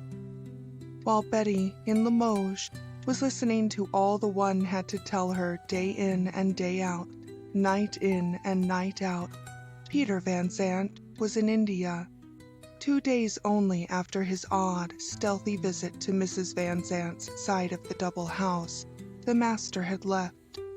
There seemed a fatal kind of unrest on him. He could not stop in any land long. It was India, then China, Russia, down into France. Ah, yes, into France. In Paris, he met some people he knew. A few men. One of them said, "You remember Ashley?" Yes, I do remember Ashley, the first secretary of the English embassy years ago. Exactly. I ran against him here the other day. He asked about you. Did he? A comfortable British husband by this time, I suppose. Not in the least. En route to Limoges, I think. Yes, Limoges. To marry, he said, the most beautiful woman in the world. Who? Peter's heart throbbed. Could one ask? My dear boy, when a chap talks like that, you know. This man laughed. They shook hands and parted. Peter went into a cafe and surreptitiously took out the carte de visite of Betty and looked at it. But Betty could not marry. Of course not. What a fool he was. But she might. There might have been some sort of way by which she had freed herself. Ashley had wanted to marry Betty. He knew that. He would go at once to Limoges. No, he would do nothing of the kind. Instead, he went to South Africa, deep in the mines, and digged and sweated and became grimy, and at eventide, frantic with the unspent forces that even the spade and the pickaxe and the shovel could not seem to exhaust. He would lie down under the stars and awake soaked with the damps, and let the sun make him dry, and rise up again to eat coarsely, drink deeply, and fall down again at twilight, like the beasts, for all the sake of a woman. Then, at the end of 6 years, he got a better hold of himself, and washed and threshed his soul, and put on the harness of civilization, and got back to England. He stopped there a 12-month, and each 31 days found Peter Van Zandt more in the power of the memory of Betty, his wife, than the preceding 31. He met Ashley and his wife, a charming French girl, and dined with them. But the close of the 7th year fetched him back to the United States, to the old double house his father had so wisely built. What was it that urged him? a jealous rage, a fierce pang at his heart, the perhaps belated strangest phase of that which we call love. Not the petty envying of any praise or worship she might have won from other men, but the insatiable desire to pit his worship against that of all the other men in the world, and so to win her over again. This was the goad that lashed Peter's soul and sent him home to America. Mrs. Van Zandt had never returned. The faithful servants were as they had been, quite as if only yesterday the young master had gone away. And over in Limoges, the chateau was for rent. There had to be a new consul general, while the shepherds sang on the hillsides a song of the early autumn, while the lily fields were still white and the poplars whispered to the wind, while the evergreen's dream was of Christmas, and while the sabbats clicked on the paths, when the harvest was being gathered, and when the grapes were in the press. Betty, with strange, difficult, new stirrings in her woman's heart, drew all that belonged to her about her, and set sail again from France for New York. End of Chapter 8. Chapter 9. What Peter Saw Passing His Door. Biddy, Shaddle said the day after Mrs. Van Zandt came back. What shall we do? Miss Supple shook her head. We must let the master know, Biddy, mustn't we? We'll write him the same as we did before, Shad, and say that Mrs. Van Zandt is back. Yes, but... The butler cast a dubious eye upon his betrothed. Leave the buts out of it altogether, Shad. Don't say nothing, don't write nothing except what we did the first time. All right, Bridget, you know best. Let him find it all out for himself, Bridget added, as she adjusted her turkey red dusting cap. Ah, it's glad I am this day I wheedled the boss builder into not putting up the wall on the parlor floor. Shadow regarded Miss Supple with that veneration which is always becoming in his sex, and proceeded out to sweep his sidewalk. The note, a counterpart of its predecessor, was written and cautiously placed beneath the finger bowl doily this time, when the master was about to finish his dinner. He saw and read it. He did not finish his dinner. He rose from the table, took his coat and hat, and went out. Around the corner, on the opposite side of the street, from there he could see the lights in her windows, even see her shadow as she crossed. Well, it was. He was evenly balanced enough to admit himself a magnificent thing to have lived to feel as he did. At 47, Peter felt as he never had before. What he had experienced at 21 was a child's play in comparison. She was up there. One roof would cover them both that night. Was it not a splendor to know so much? She had not sought to marry another man. His name was her name. She had come home. The knowledge thrilled to his soul, and the rapture of it raised him to those seventh heavens, which are erroneously supposed to be reserved for the young in years.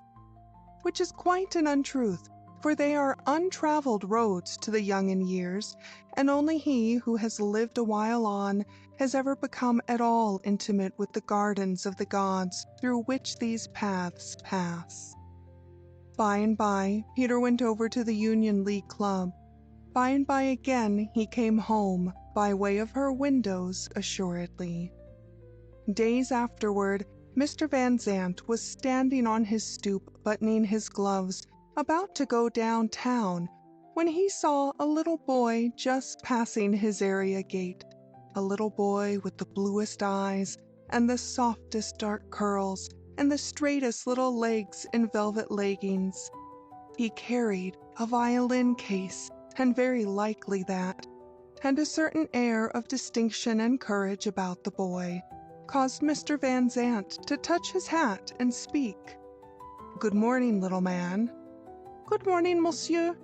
The velvet cap was entirely off the curly head with a bow of mingled courtesy and aloofness, the salute of one gentle person to another when both are strangers. "On the way to school, I suppose?"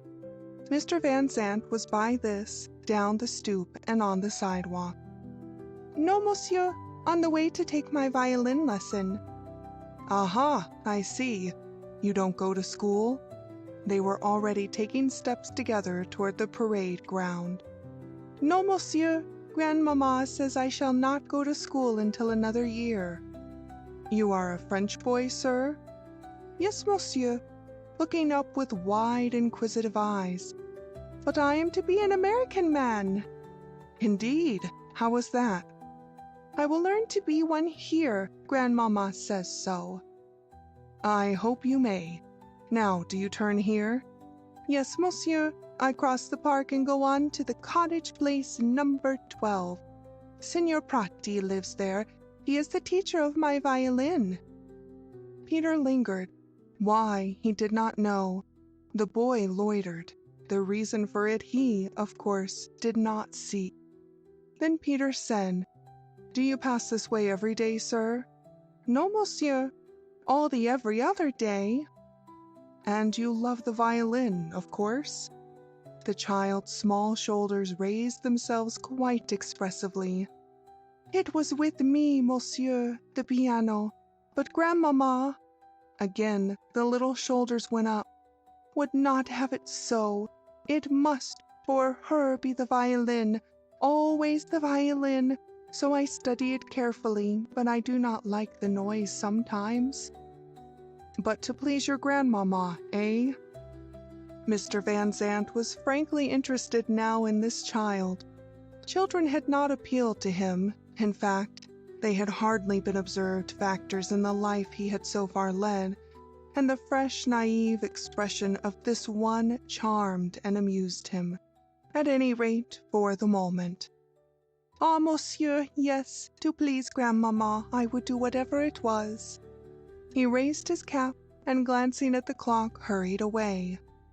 Peter had an image of the boy and of the boy's grandmother in his mind, some stately, white-haired old lady in a stiff sage-green brocade, with a cape and fringes, a snowy lace kerchief crossed on her breast, a cap with lilac ribbons, and a reticule full of smelling salts and spectacles. Quite a grande dame, and from France, of course. This was Peter's mental portrait of this little boy's grandmother. Then Peter got into an omnibus and rode down to Nassau Street, for he had lately resumed his law practice. The following morning, by an instinct or impulse which he did not recognize with sufficient definiteness to analyze, Mr. Van Zandt found himself, as he left for his office, glancing up and down the street for a glimpse of that little boy. He did not see him. The little boy did not go for violin lessons every day, to be sure not. When Mr. Van Zandt came home about 5 o'clock, he also looked for that little boy, but did not see him. He had a mind to go around the corner and get just a glimpse of Mrs. Van Zandt's windows, of Mrs. Van Zandt's shadow, but no, he went into his house with something rather like a sigh. Peter lived in the front of his house.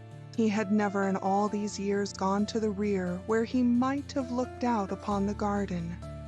The garden, he argued, was Betty's, and not even his eyes should pry upon the paths, the shade, the flowers or the vines in summer, on the broad, unflecked reaches of the snow, the frozen pool of the fountain in winter. He would deny himself even one glance over the high wall which he had built, giving to her the most part of the ground. He was thinking along these lines when the vision of that little boy with the violin entered in and took quiet possession of his mind. That little boy seemed to him, in his fantasy, to be standing near Betty. Ah, to be sure, That was because the little French lad's eyes were blue, and his curls dark, his cheeks bursting in bloom of rose, his lips coral, and of course, what odd fancies a man can have. But again, the next day, and the next, Peter Van Zandt searched the street for the little boy. At last he espied him, running as fast as his small legs could tear, but coming to a sudden halt, cap off, as he beheld Peter Van Zandt. "Good morning, monsieur." He was quite breathless. "Good morning, sir. You are in a hurry. You are late?" "No, monsieur. I am early. I am running away so that Stradivarius can't follow me." "Indeed. Stradivarius is a playmate of yours, I take it? Another little boy?" "No, monsieur. I find no boys yet here to play with. Grandmamma says by and by it will be different, but now my playmate is Grandmamma, and also the pussycats." "Is Stradivarius a pussycat?" Peter inquired, wishing ardently to know, to commune with this child, and feeling awkward and ill at ease with the perfect novelty of his situation. "Yes, monsieur. There is also Old Bull and Paganini." "Very nice, I am sure. May I walk along with you, sir, to Signor Prati's?"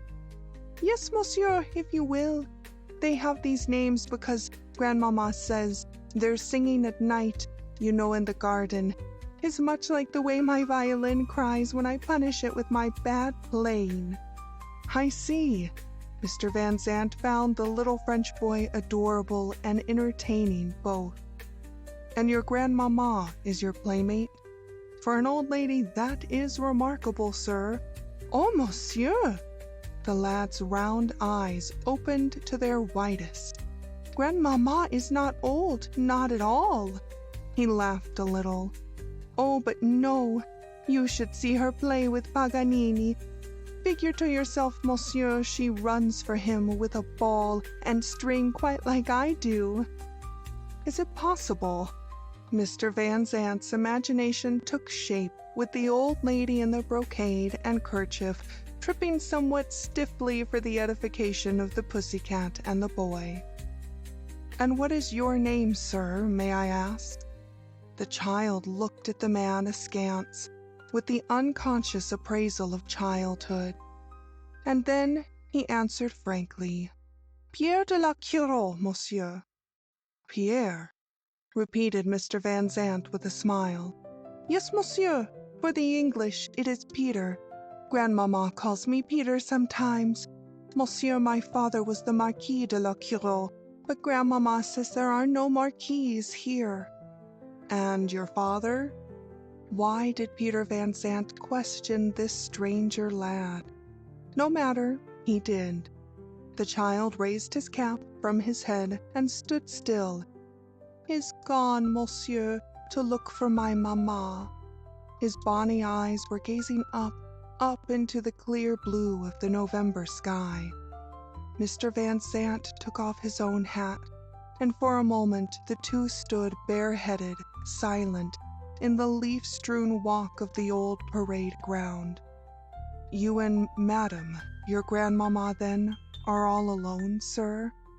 "Yes, monsieur, except the cats." "Except the cats. Would you like me to call you by your title? For the title is yours, sir, in this country as well as in France." "No, monsieur." He shook his head vehemently, and Mr. Van Zandt's face expressed the query which his lips did not frame. The lad felt this. He was, to be sure, but a young lad, only 7 or so, but perhaps precocious from always having lived with grown-up people. "It is like this, monsieur. There is Grandpapa." He spoke softly, tenderly. "Ah, you also have your Grandpapa. That is good." The little boy shook his head as vigorously as before. "But no, monsieur, we have him not. He was an American gentleman. Both of him. One of him is also gone away." Again the child looked up. Again both man and boy bared their heads for a moment of silence. The other one I have not seen. He was an American also. Grandmama has his picture, I think." He spoke with a doubtful emphasis. "In a gold frame round her neck. I don't know, but I am to be as they were, monsieur, an American." He took a long breath, resting after the many words his unaccustomed lips had spoken. Childhood is staccato, and he was tired with the continuity. "I see, sir. This is Cottage Place. Do we turn in here?" "Yes, monsieur. Signor Prati will be in the little balcony waiting. Hark! You can hear him playing his violin. So, that is very beautiful when one is the master of it. But the violin is the master of me." It is a difficult instrument. Mr. Van Zandt was almost accompanying the child to the gate of number 12. "Monsieur, if you do not make it your slave, it shrieks and howls and makes crazy everybody near it." Peter regarded the boy. He was a strange boy, he thought, but perhaps all children were odd. Peter did not know. "Will monsieur then enter and see Signor Prati?" His small hand was on the latch. "No, sir, no, I thank you. I must be getting down to my office." The same thought was in the mind of each. Why did not monsieur tell his name to the child? Van Zandt felt keenly his own breach of etiquette, but not as keenly as the boy felt it. There was even an expectant, hesitant pause at the wicket. Then the man put out his hand and said, "I hope to meet you soon again, sir." 47 has innumerable reservations. And the lad said, disappointed but gallant, "Good morning, monsieur. I thank you." End of Chapter 9. Chapter 10, where little Peter found the key to happiness. "But grandmamma, I am sure this is a fine, true gentleman." "Why? What makes you think so, Peter?" "Because he calls me sir, and he is the only gentleman here who says sir to me." "It is not the custom, dear."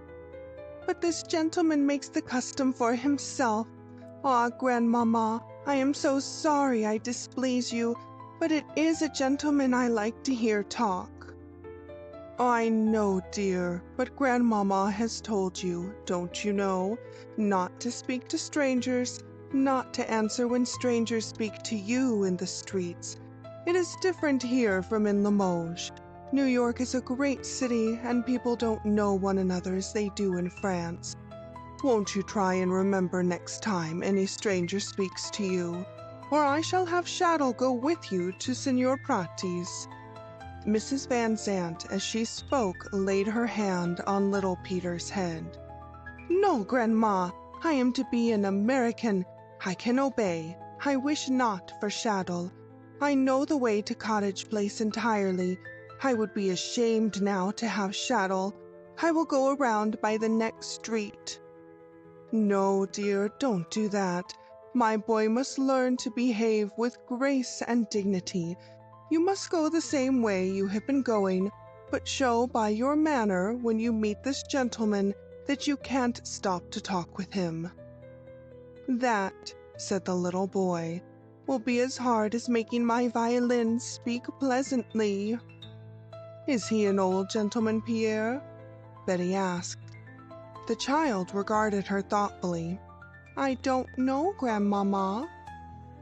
"Is his hair white, dear?" Peter nodded. "Yes, his hair is white, but the mustache, that is black." "Where does he live? Did he say?" "Around the corner only."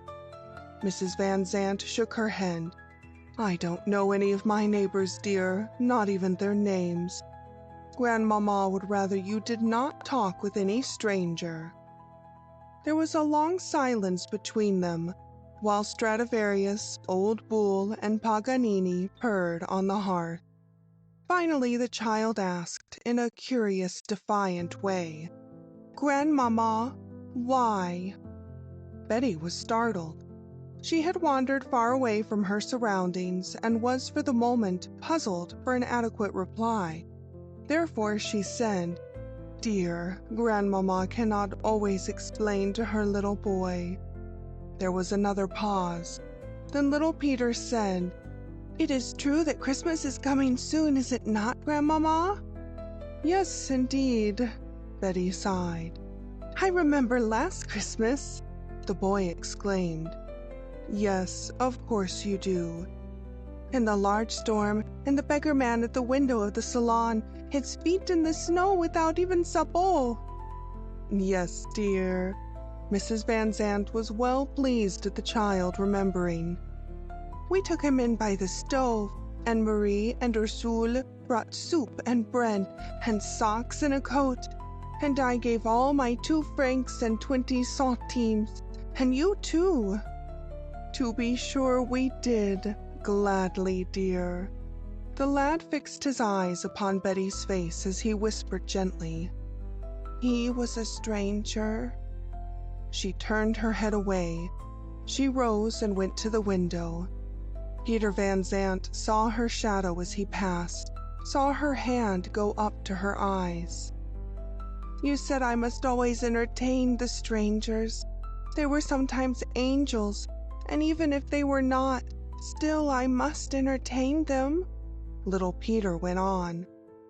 Betty came back to her grandson, knelt down on the rug near him and the cats. "Yes, dear, I know." "Grandmama, I could make you cry with much pleasure if you say to me one thing last Christmas, another thing this Christmas time, about the strangers. I could." His dark eyes flashed just as Betty had seen Peter Van Zandt's eyes flash long ago, and his lad's voice was tense, fierce. She took his little rebellious hands in hers. "Dear, by and by you will comprehend. There are wicked men who do harm to little children. They are strangers sometimes. One has to be on their guard. He who calls me monsieur is not wicked, Grandmama, I am sure. Ah!" His little arms went around her neck, caressingly, his face hot against her. "Please, Grandmama, do not forbid that I speak with this stranger this year, please. He is noble like you." "Very well, then, you may. But promise me, dear, on the word of a gentleman, you will not go anywhere with him, eh?" The boy raised his right hand. "Voix de la Kiro, Grandmama, never." Betty kissed him and drew him closer. Presently he asked, "Shall we have a Christmas tree, Grandmama? Do they have one here?" Betty sighed. "Yes, Pierre, they have Christmas trees here, of course. But we will not have one this year. We are not happy enough yet." "Will we be happy?" "Maybe." "Is Christmas a sad time here, Grandmama?" "Sometimes, dear, but we, you and I and the pussycats, we will make it glad. We'll try to. Stradivarius and Old Bull and Paganini shall have new collars and saucers of cream and fish."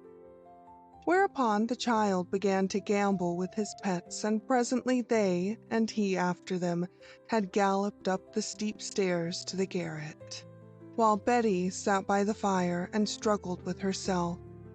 Had she not fallen upon her knees? Had she not humbled her soul? Was she not living in Peter's house? Did not the little boy bear Peter's unliked name? Had she not nailed her antipathies to the cross of remorse? Were not her nerves racked each day by the tortures of the violin she had elected that Peter's namesake should learn to play upon? Had she not named the very cats in remembrance of the fiddle masters of the world? Then Betty, laughing Betty, smiled as she heard the child's feet and the pussycat's feet scampering in their play over her head. She was the same Betty that she had been years and years ago, full of little whimsical conceits, child and woman both in one. By and by, the pattering footsteps died away, and the log burned down on her hearth, and the snow blew and flew and beat at her panes, and the early twilight crept on, and Betty, alone there, heard nothing but the ticking of the tall clock on the landing. Would Peter ever knock at the door of her side of the old house? As she knelt, that was the cry of her bitterness. She felt the Christmastide coming. People were counting up the days to it already. The little lad was wishful over it. Ah, would the blessed day of all birthdays fetch to her the gift she craved? While Betty knelt alone there, above, little Peter was having a very fine time indeed, inducing the cats to the most lively game of hide-and-seek over and under and in and out of all the old dark corners a garret alone can afford. Old Bull had separated himself from his friends.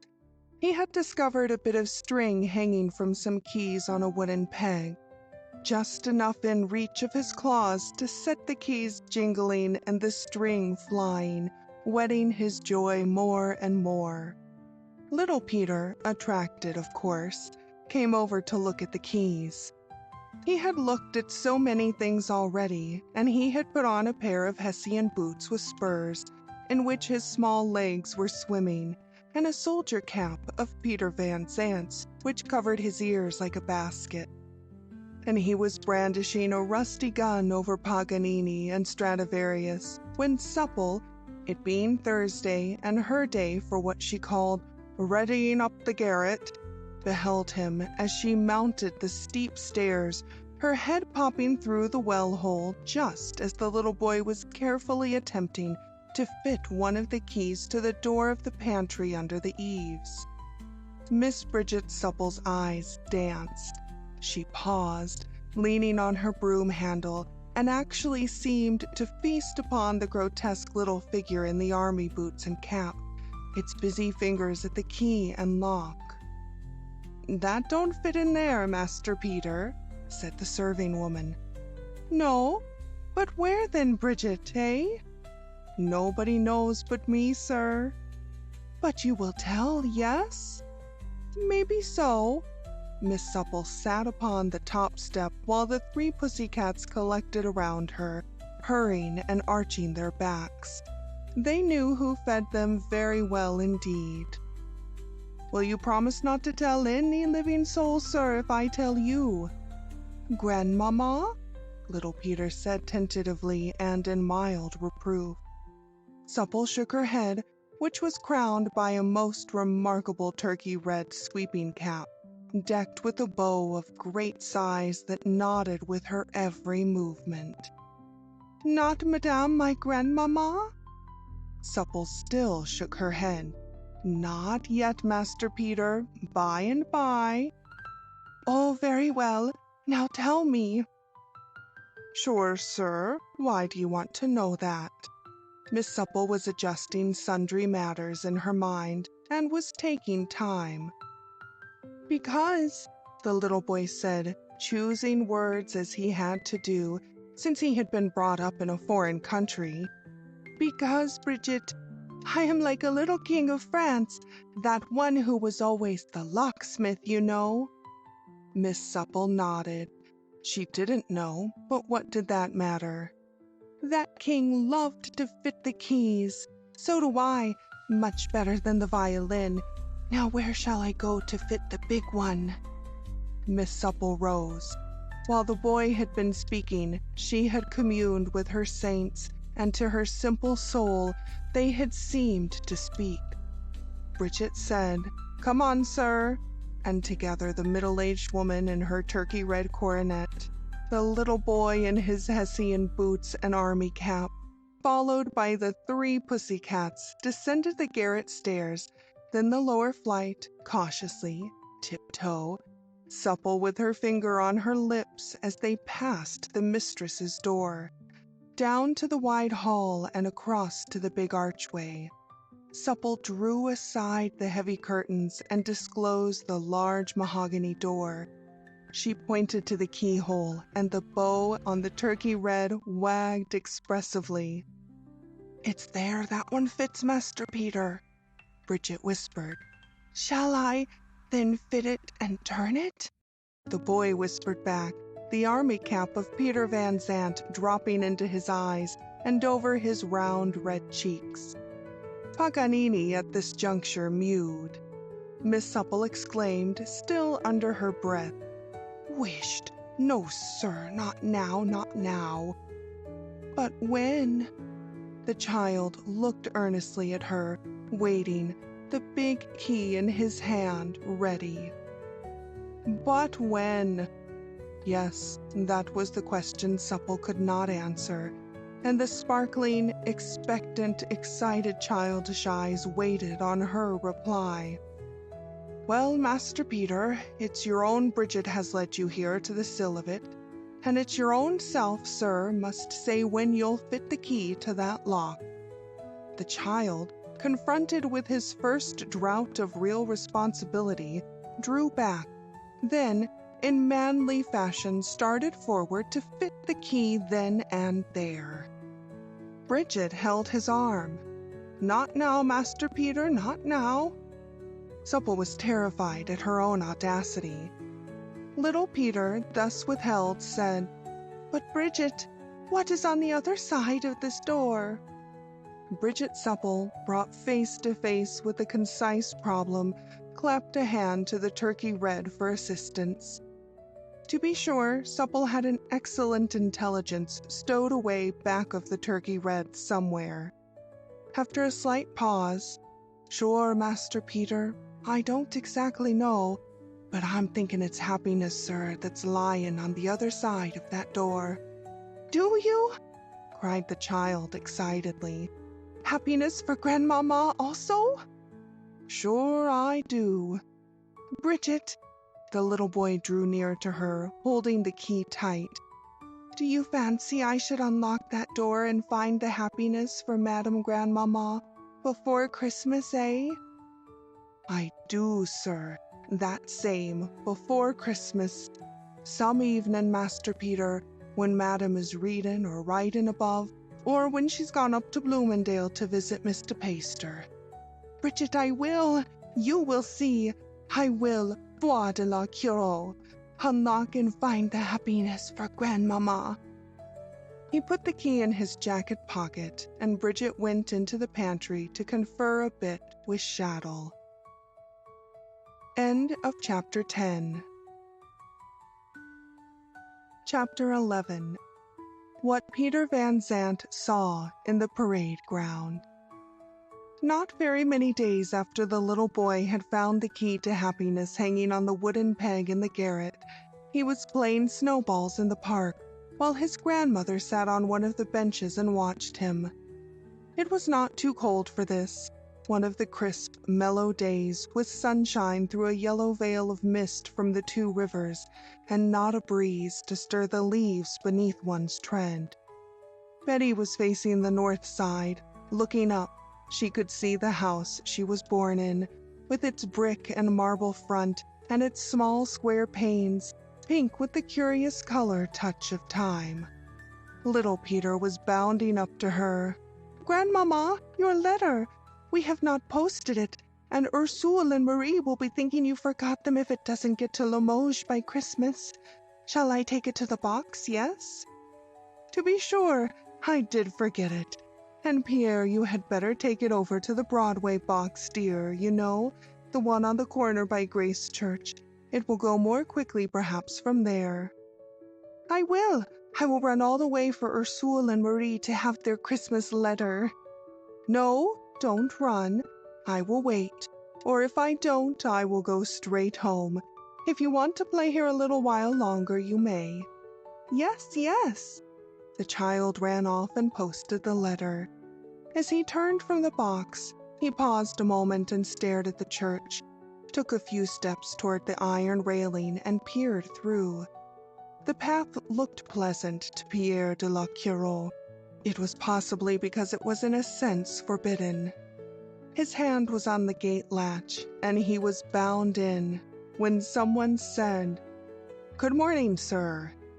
The little boy turned to see his new friend waiting for the stage sleigh to come along and take him downtown. "Good morning, monsieur. I was just going into this church, but I will not." "Do you want to go in?" asked the man in some astonishment, for the desire was clearly in the child's renunciation. Little Peter inclined his head. "Why, may I ask?" "Because Grandmama will not. We go always to St. Clement's in the Midi Street, you know. This is a large, splendid church. I wish to see it. It is like France." "Go in, by all means, then." Mr. Van Zandt opened the gate himself. "I am not sure." The little boy hesitated. "Grandmama says my grandpapa, one of them, goes there, and he would not wish to see us there." Van Zandt stood still a second. Then, for even this little child there was already the strife, the unhappiness of some family discord. "But," he responded, "your grandpapa will not be here on a Wednesday." "No?" "Then go in and see it, and go home and tell your grandmother, eh? How will that do?" He smiled down into the troubled face. Pierre put out a small mittened hand to his friend and said, "With you I will go in." But Mr. Van Zandt, imperceptibly perhaps, started back. Then, looking into the upturned face so full of trust, he relaxed and answered, "You see, sir, I have not been inside of a church in over 26 years. The little boy stared and ejaculated, "But come, monsieur, yes?" The man was still reluctant, although they were all together going up the path. A moment more, and they were ascending the steps. Little Peter, tugging with all his might at the door, looked over his small shoulder and said, "Please help me, monsieur." And monsieur helped him. They went in, and hand in hand they walked up the aisle that Peter had walked down with his bride on his arm so long ago. "It should be to kneel down, monsieur, yes?" Peter Van Zandt knelt down beside the little boy. Presently they rose and came out together. "You see, your grandpapa was not there, eh, monsieur le marquis?" Van Zandt laughed. "No, monsieur. Look, look, already the Christmas trees are for sale." The child ran down and through the gate to the street. At the corner, a vendor was hawking a wagon full of evergreen and furs. Little Peter clapped his hands for joy. He had now forgotten his grandfather and the church, immersed in the first signs he had seen in this new country of the customs and mirth of the one where he was born. "You are to have a Christmas tree, I suppose?" "But no, monsieur, not this year. Grandmama thinks Christmas is very sad." He glanced up into the strong and tender face of the man beside him. "Do you think that way too, monsieur?" "Yes, sir, I'm afraid I do." His lips were set. Little Peter stared up wonderingly. "That is so strange, you and Grandmama both." Then the little boy suddenly remembered the key to happiness and also recalled that he must hurry away. "Goodbye, monsieur. I must go back to the parade ground. Grandmama waits for me." "I'll go with you." In some vague fashion, Peter clung to the skirts of this little boy. They walked briskly back to the parade ground. Little Peter surveyed the scene. "Grandmama is not here. She did not wait. I have been too long. Goodbye, monsieur. I must hurry. I ask your pardon. I promised." The child ran away, catching a slide as he went on a frozen pool, his curls flying, and to be sure, that key to happiness jingling in his pocket, with his top and knife and pennies. Peter Van Zandt watched him quite out of sight. Had he wished, indeed, to meet the grandmother of his new little friend? Had that been why he had come back with this boy? No, It was charming to encounter this charming and original child, but his grandmother, the old lady in the stiff brocade with the reticule full of spectacles and knitting needles and lozenges? No. Then, as he decided to cross the park quite to the west side and take a car down as far as Vesey Street, Peter Van Zandt, as he went, saw a figure in brown sitting on a bench near the wooden paling at the north end. A lady in a russet gown and boots, a large mink cape with cuffs and small muff to match. On her brown hair, a cap of the same fur, brown gloves too. She rose. He saw that her figure was slim and graceful. She turned her face his way, although she could not see him for the tree that had prevented little Peter from seeing her. It was his wife, Betty Van Zandt. Betty, as of old, resplendent in the rich bursting bloom of her cheeks and lips, the softness and dazzle of her blue eyes, the curve of her chin, the slope of her shoulders, the long supple line of her from throat to heel. Peter stood perfectly still for a second, then started toward her, then shrank away. Betty had left him. Could he intrude or force himself upon her? Take advantage of the open freedom of the streets to address or approach her? By no means. He stood afar, watching her as she apparently watched or waited for someone else. For whom? Suddenly, with startling accuracy, Peter Van Zandt remembered Ashley. Pshaw, Ashley was safely married. Someone else then for whom Betty watched. With whom was she going to walk and talk? The keen steel of jealousy struck to his heart. She was, though, after all of it, his wife, and his eyes flashed as the little boy's had flashed when his grandmother had cautioned him as to strangers. Betty was beautiful, more radiant, vibrant with life and vividness than ever. The lines, if there were any in her face, were the little ones of laughter, and her glorious eyes looked forth in the world with all the glad expectancy of youth. Could a man expect a woman like that not to be loved, not to love? Absurd. She was made for love. He turned on his heel and left the park. A hand organ was droning out, "When this cruel war is over," and all the ballads stuck between the palings fluttered in the breeze. He paused there and looked at them vacantly. Annie Laurie, Ben Bolt, and the rest. Then he glanced back to his own house. He saw smoke coming from the chimneys. He saw the pigeons wheeling above the stable in the rear of the garden. The stable?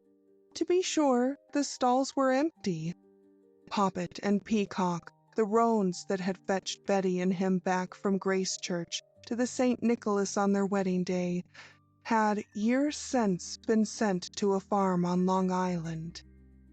Peter Van Zandt, keeping himself well in hand, keeping his face averted from her, made another turn, went back to Broadway, and walked all the way down to Tattersall's.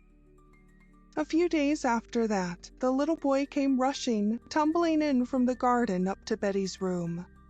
"Grandmamma, Grandmamma, there are horses in the stable, 2 speckled, and a coachman, and they are in the stalls, and their names are Poppet and Peacock, just as the names of the old horses you have tell me about." Betty looked up from her crochet work. "Pierre," she exclaimed, "you must be mistaken." "But no, Grandmamma, I am not, and they are your horses. The groom told me so, and it is the surprise you make for me, is it?" "No, no, no," Betty cried out impetuously. "No, dear, it is only that the owner of the stable had probably rented it to someone to whom these new horses belong." "Grandmamma," the little boy spoke with some impatience, "I tell you the groom says they are your new horses, and there, I hear prancing on the snow before the house." He darted to the window. "See?" rushing back to drag his grandmother with him. "Look, there they are! Look, look!" "I see." She saw the coupe put into through order, its white linings renewed, and a pair of strawberry roans chomping their bits and gaily dancing in the snow before her door. "Magnificent!" cried the child. "Yours, Grandmama. Perhaps Santa Claus sends them early because he will be so busy with so many chimneys." Betty shook her head and drew away. "Is it that we will go out in it now?" The child pressed her eagerly. "I am sure the coachman expects it, for he put the warm soapstones in for your feet, yes?" "No, dear, it is a mistake." She went back to her chair and her wool work. Yes, that it was a mistake. Did Peter Van Zandt think that she was craving his horses and his carriage? Did he think that she would accept gifts now? It was true that she had come back to his house. That was because of the little lad, of course. The little lad whom she could not find it in her soul as yet to reveal to him. Solely the little lad? Then Betty's crochet needle dropped, and something briny, bitter, fell upon the afghan she was making for little Peter's bed. If Peter Van Zandt could not, did not want to knock at the door of her half of the old house, she could not ride in Peter Van Zandt's coupe. "Then it is not for us to get in and promenade to Central Park or Fifth Avenue, eh, Grandmama?" The child spoke with resignation. "No, dear, no, no. It is a mistake. Grandmama knows. You will enjoy riding on your hobby horse up in the garret, I am sure, just as much as in the coupe." Little Peter shook his head. "But you, Grandmama, you have no hobby horse. What will you do?" "Just as before." "When you go way up to Bloomingdale to Miss Annie's." He sighed over the lost joys of real horses as to be preferred to wooden ones. Betty laughed. "I will ride in the horse car to 32nd Street, and there the stage waits to take me to Bloomingdale. You remember?" Peter the Little nodded. "Yes, Madam Grandmama, a very pale, miserable stage, with the horses thin and smoking in the sunshine without blankets. I remember." Pierre de la Cureau had gone back to the window by this time, and his brilliant little face was pressed against the pane. "Grandmama, what is a mistake?" he at last cried out petulantly, even angrily, his small fist clenched, ready to fight mistakes, whatever they might be. Something wrong that someone has done, that is always a mistake. "Who then did something wrong?" he asked interestedly, coming to her side. "I did." "You, Madame Grandmère?" His large, incredulous eyes were fixed upon Betty's face. Then he saw the shine of tears, and his little arms went about her in coaxing fondness. He forgot the strawberry roans in the coupe. Presently, too, he felt the key of happiness jingling in his pocket, and he said, "Never mind, Grandmama, I know something," with importance, "something excellent and very extensive." She smiled. "And what is that, dear?" "By and by you shall know. Not yet. It will come, I know." "I will wait." "It is not comfortable to wait," remarked the little boy, balancing it in his mind whether to tell his grandmother or not about the key to happiness. Then he recollected that his promise had been given to Miss Supple not to tell, and he moved uneasily on his ottoman until Betty answered, "After one has waited 26 years, it is not so hard, dear." "Oh!" Little Peter rolled this over and over in his thoughts, until finally he concluded that he would not wait any longer to fit the key. Christmas must be nearby. It was to be before Christmas that he was to fit the key. When was Christmas? Grandmama, when will be the Christmas? In 3 days, dear. And he had agreed with Supple that it was to be fitted when Madame Grandmama should be very busy with her books and pens, or else when she had gone up to Bloomingdale. Grandmama, when will you go up to Bloomingdale? I'm going up there on Christmas Eve, dear, just for a little while to have dinner with Miss Annie and Mr. Davies, and afterwards to St. Michael's Church. The little boy's face fell. Betty saw it and misdivined the cause. Grandmama's not going to take you up there with her because there are no little boys and girls to play with. On that night you are to go to the Ogdens for a merry time. Little Peter now forgot the key to happiness completely. Will Miss Polly Manière be there, Grandmama? I expect so. She is going to marry Mr. Lawrence Ogden, you know. Then I will not go. The little boy stamped his copper-toed shoe vehemently. But Pierre, why not? Because, Grandmama, if I were Cain and Mr. Lawrence Ogden Abel, I would kill him. Peter Van Zandt de la Cure.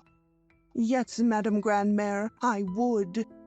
You must not say this or think such things. Why do you? Because, the child almost suffocated with his emotions, Miss Polly is which I love and have promised to marry me, and it is wicked for Mr. Lawrence to steal her from me. As usual, when deeply moved, the child's use of his second language was perturbed. But Pierre, dear child, Miss Polly was only in fun. Don't you know you are a little boy and not to marry anyone for years and years? In fun? The child repeated wonderingly, and the woman inclined her head. How many years? He asked solemnly. 25 or 30? So many. Yes, boys do not get to be whole men until that long. Oh, he thrust his now relaxed fist deep in his pocket. To be sure, the key of happiness was lying there, warm and safe. But, Grandmama, all the same, I will not go to the Ogdens. I will stop here with the Pussycats and Bridget and the butler. Very well, dear. Betty was wise with him and always let him guide himself when she could. I am going to the Ogdens for dinner this evening. Will you mind? It is the first time Grandmama has dined out since we came to America. Little Peter said no placidly. Then, with an accession of joy, he began to hop about the room, to clap his hands, to pull the ears of Paganini, and to sing with delight. He remembered that he could fit the key while his grandmother was away, and that when she got home, he would have happiness ready to bestow upon her. End of Chapter 11. Chapter 12. When the little master unlocked the door between. The little boy was watchful all the rest of the day. He skipped about while Betty was making her toilette, asking questions, finally quite exhausting both himself and his grandmother, who had never seen the child so uneasy and anxious before. Grandmama, is it this muff you will carry? Yes, Pierre, but I am not ready for the muff yet. I haven't on my cape or cuffs. What time is the dinner, Grandmama? 6 o'clock, dear. How long does it take for you to reach Bloomingdale? About 2 hours. Oh, Grandmama, the clock says now 3:30. You should hurry, yes? Pierre, are you in a hurry for me to leave you? Again she laughed. The little boy hung his head, presently lifted it, and nodded slowly. Why? Betty had not before seen this phase of her grandson. Grandmama, the child cuddled close to her. It is something between Bridget and me. I can't tell you now, but when you come home tonight, yes. Tomorrow morning, Pierre. You will be asleep when I come home tonight." "Yes, tomorrow morning. But please, Grandmamma, do go. I am sure it will take the 2.5 hours to get out in the country so far." Again Betty laughed, kissed the earnest, flushed face, and presently did set off. Pierre accompanied her to the corner of 6th Avenue and saw her in the car, waving his mittens joyously until the tinkling bells on the horses were no longer heard. He was a very young cavalier, but he had grown up his 7 years amid the quaint, courtly surroundings and customs of provincial France.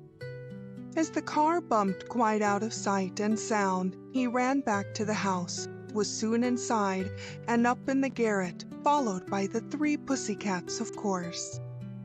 Bridget Supple had let her little master in, and she watched him fly up the stairs. She said not a word.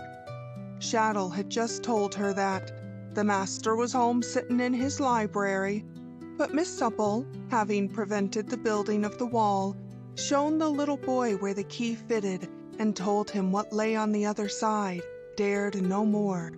In fact, as she wondered if the little boy even recollected about the key at all, wondered if today he would strive to emulate that king of whom he had spoken. She trembled in her felt slippers and was more than usually morose with her butler. Shaddle, for his part, sat in the pantry, cleaning the silver which served for both sides of the house. Bridget was helping him. Neither one spoke, polishing away at trays, spoons, ladles, knives, teapots, cream jugs, and the like.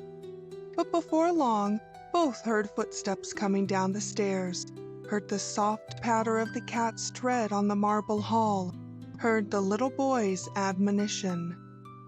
"Now, Monsieurs Boule, Paganini, Stradivarius, it is for you to be quiet. No playing with the strings of my boots. It is that we go to unlock happiness and let him out. Hush, hush, hush." The little boy crossed the wide hall.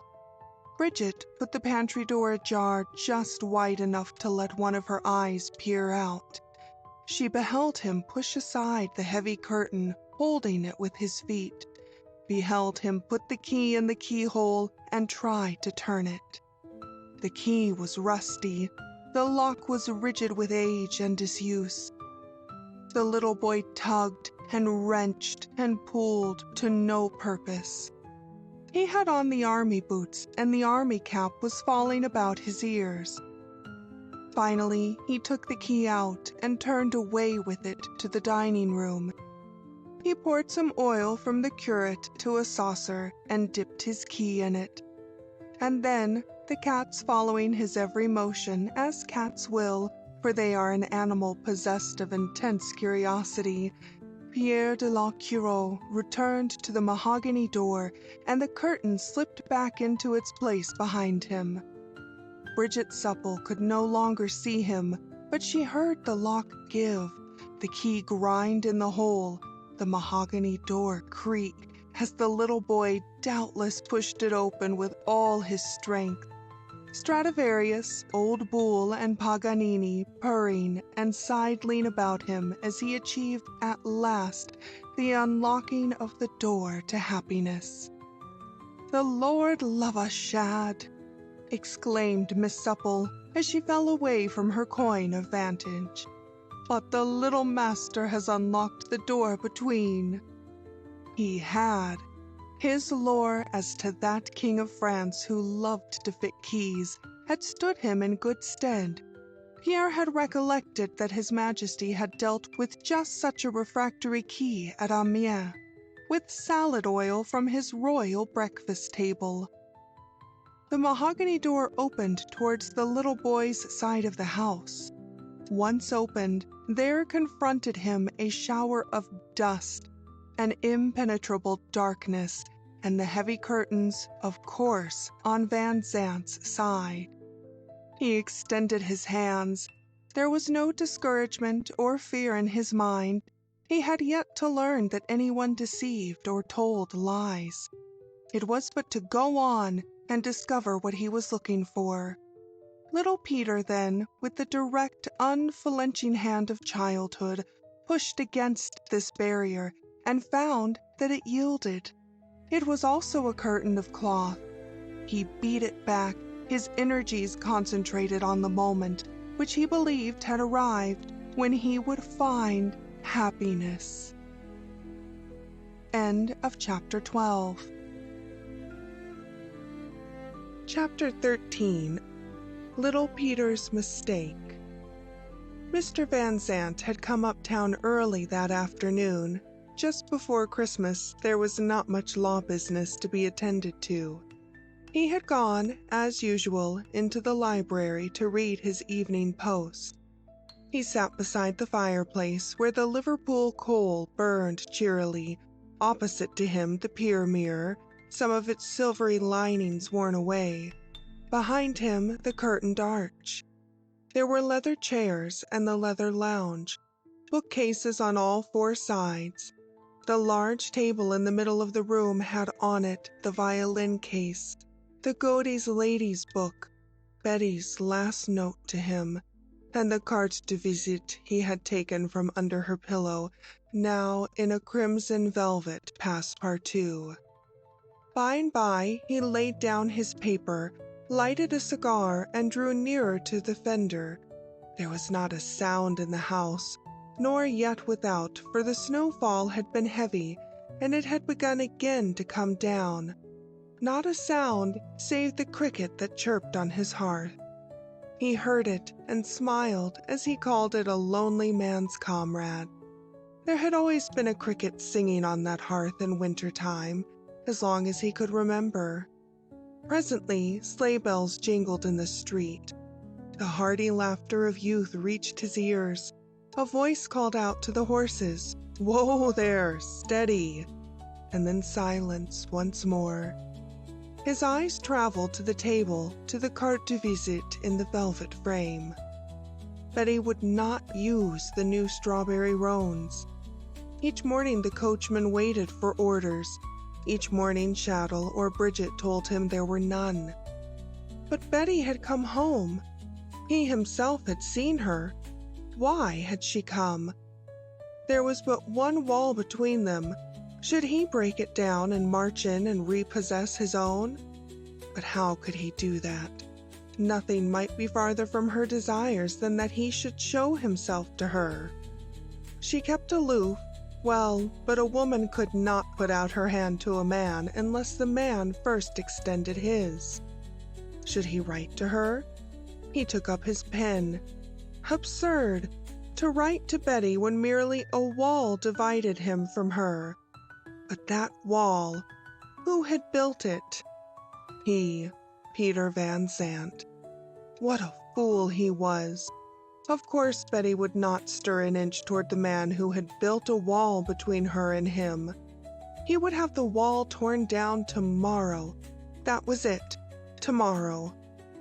He got up and began pacing the floor restlessly, smoking all this while, so that by then the place was in a haze of filmy blue. Through it, the fire shadows flickering and playing on the andirons, the Indian rug, the impoverished mirror, his own face.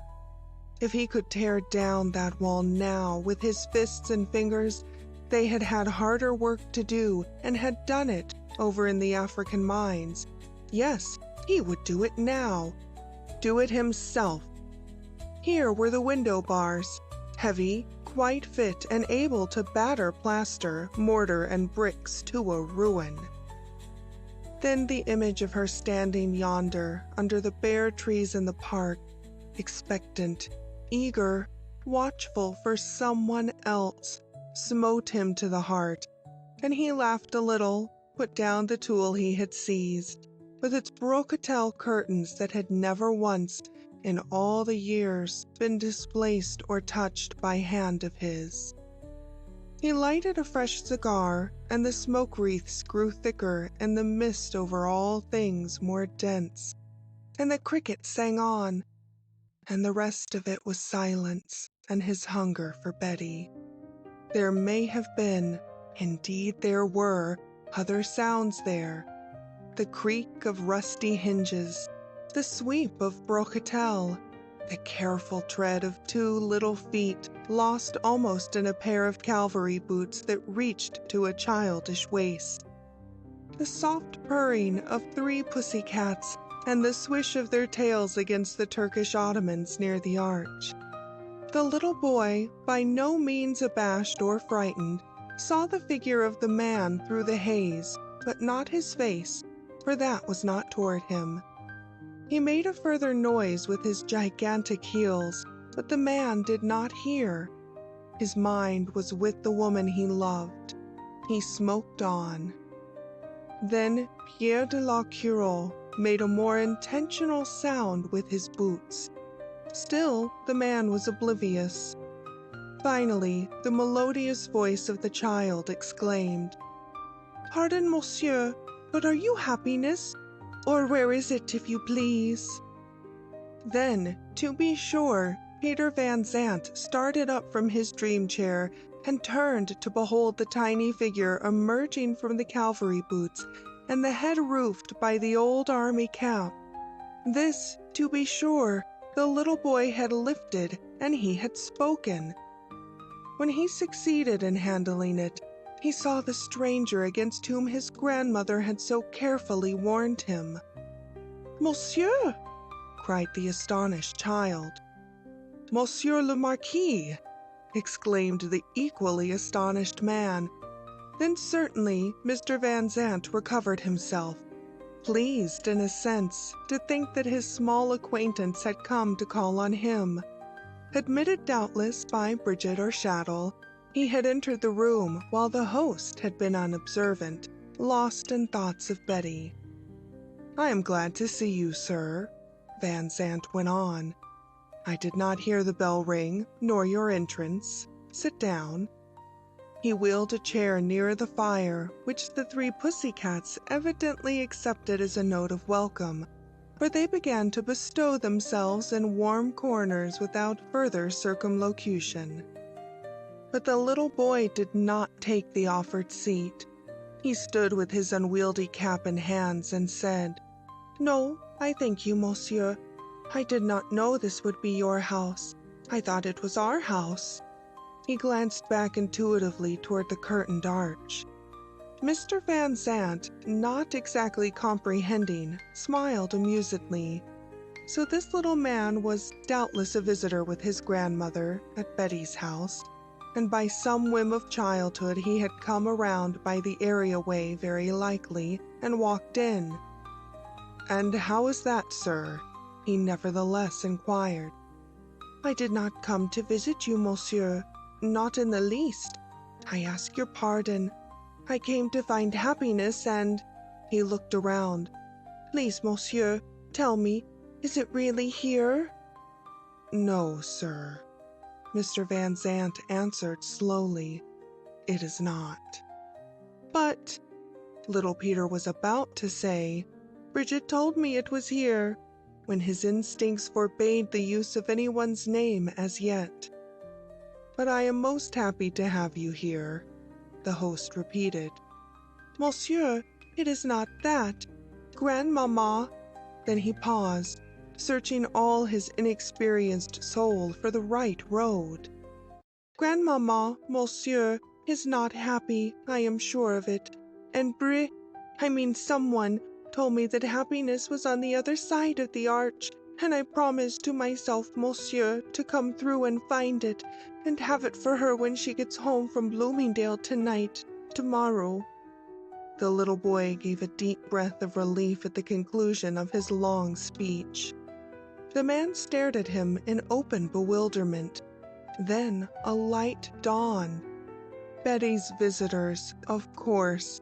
The little boy and his green brocade grandmamma and some fairy tale all mixed up in his curly hair. Well, children and fairy tales were alike the unknown quality to Peter Van Zandt. But this charming little guest of Betty's, ah yes, perhaps, certainly, he could be led to talk of his hostess. "I'm glad you came," Peter Van Zandt again repeated, somewhat lamely. "Now, sit down." "No, monsieur, I thank you. It is not the visit. I could not. I promised Grandmamma never to visit the stranger. I will go back. Come," he said to the three pussies. "Strand, Old Bull, Paganini, come home. Monsieur will excuse us all for entering. It was a mistake." Little Peter recalled his grandmother's word and used it as he drew himself and his tremendous boots away from his host. Peter Van Zandt watched him as if spellbound, as he retreated toward the brocatel curtains, watched him arduously push them aside, beheld through the haze the arch, open as of old, the dust of years, the mahogany door ajar, the glimpse beyond of the staircase, the hat rack, the newel post of Mrs. Van Zandt's half of the double house. He saw the little boy urging his pussycats and passing through before he had collected himself. End of Chapter 13. Chapter 14. Peter and the little Marquis make a secret. Also, the Marquis beholds the carte de visite. Then Mr. Van Zandt sprang to the child, and the two, man and boy, stood together on the sill of the dividing door. "Come back," cried the man, his firm hold upon the small arm. "But, monsieur, I promised Grandmamma not to visit any stranger." "I will write and explain to your grandmother, sir. She is stopping in there, is she not?" He indicated Betty's side of the old house. "Yes, monsieur, of course, but—" "You are looking for happiness, little boy, are you not?" "Yes, monsieur, to give to Grandmamma." "Come back. Maybe you can help me to find it, and then I will give some of it to you." "You will, monsieur?" "I will, upon my soul." "Then I will come." The three pussies had already returned to their warm corners as Van Zandt, taking the army cap from his little guest, led him back into the library through the haze of the curling smoke. He glanced down as he laid the cap on the table. He saw his own initials inside, dimmed but still legible. He looked at the Goliath boots and recognized these, too, as his own. He stared at the child. "Now, sir, will you tell me how you came through there?" He looked over at the arch. "It will help us, Monsieur le Marquis, in our search for happiness." "Monsieur, I play in the garret. It is there I find the boots and the cap. I find the keys on a peg as old Bull plays with the string." "Yes?" Van Zandt assented eagerly. He remembered hanging them there very distinctly. "Brigitte, monsieur, it was Brigitte who is very excellent and true. Tell to me that this large key was the one for this door, you see. She showed to me the door behind the portieres, and we make a plan to unlock the door. I to do it, because Brigitte, when I demand what is on the other side, she say she think happiness is. So I unlock, I come in, I find monsieur." Van Zandt was in the midst of a riddle. The walnut built, and Brigitte? Who was she? To be sure, Bridget, of course. But why should, or how could Bridget Supple presume to— Pshaw! The little boy, visiting Betty with his grandmother, doubtless old friends of hers in France, was a charming little romantist. He had heard, he believed somewhere, of just such fanciful children. But the open arch? The little boy, meantime, had been looking around, speculating according to his years as to whence happiness might come, or in which article of furniture it might now be hidden. Then presently he caught sight of the carte de visite in the crimson velvet passepartout, and he cried out softly, "Oh, monsieur, monsieur, where then did you get this?" The little boy fetched a big sigh and knelt down by the table, his two arms trying to fold themselves on top of the frame, his large eyes fixed on the tiny picture. "Well, sir," Van Zandt replied, "I'm afraid I stole it." He was unadept at dealing with a child, and mostly intent upon arranging mentally how to fetch his guest to speaking of Betty. "Monsieur!" The little boy felt this to be untrue, but before he could add anything to his exclamation of reproach, the man went on with, "Why?" "Because, monsieur, this," he put a reverent little forefinger on the picture, "is Madame my grandmamma." "Are you not mistaken, sir?" The child shook his head. "I have the same on my candle-stand, monsieur, by my bed." "But, sir, the name of this lady is not the same as yours. See, it is written on the card." He took the picture from its frame and held it up. "Monsieur, I cannot read the writing." "It says Betty Van Zandt," the man read. "Yes, monsieur." Little Peter nodded slowly. "Exactly. My mamma was so, and my papa was de la Quiro, also my mamma too," he explained to the best of his limited ability. Peter Van Zandt stared on. There were tense thoughts racking his brain. Betty married to another? How? Impossible. Presently his breath came hard as he spoke. "Your grandmamma, sir. Would you tell me her name?" "Yes, monsieur. Grandmamma's name is Betty Van Zandt." Then the man's whole body shook, and his hands trembled, and his lips and his arms ached, and his soul was scathed, and he lifted the little boy up and stood him on the table, not letting him outside his hold, and he asked, "What is the name, do you know, of that grandfather of yours who would not like to have you and your grandmamma go to Grace Church?" "His name, monsieur, I know well, is like mine. Peter, we say Pierre Van Zandt. I have the middle name." And the arms of the man enfolded the little boy very tenderly, very carefully, very wholly. And he pressed his cheek to the little boy's cheek as he said, We must find happiness for your grandmamma, sir, but I will tell you where it is." "Where, monsieur? Where?" Peter pointed to the other side of the curtains. "It is over yonder, sir, in your grandmamma's part of the house." "But no, monsieur, no. I am sure, because if it were, grandmamma would not sit always. I have seen it, with her looks this way." Then, for Peter Van Zandt, the roof was lifted, and he felt upon his head zephyrs from heaven. Then he laughed and lifted the little boy from the table and said, "Pierre." "Yes, monsieur." "You know Christmas is coming, only 3 days off now." "Yes, monsieur, that is so." He was stroking Paganini's ears. Paganini sat, by his own selection, on top of the old violin case. "And both your grandmamma and I agree, you say, that it is a sad time of year?"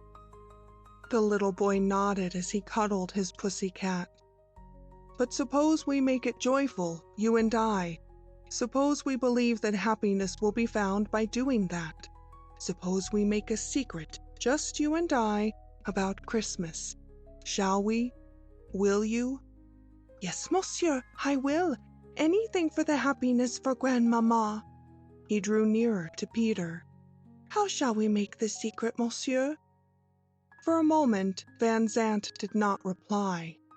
He was as yet a bit in the midst, but things were making themselves plain to him.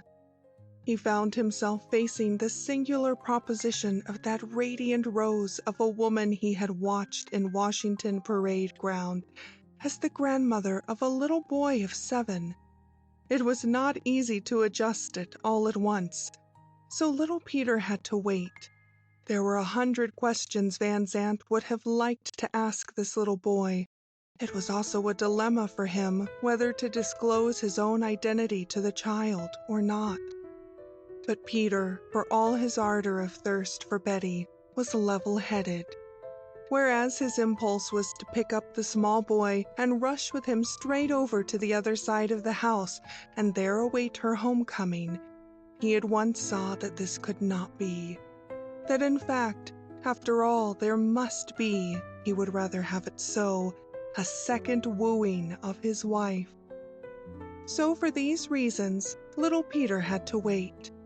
At last, Zandt said, "Pierre, what do you say to a Christmas tree in your grandmother's drawing room? A surprise, you know. You must not tell."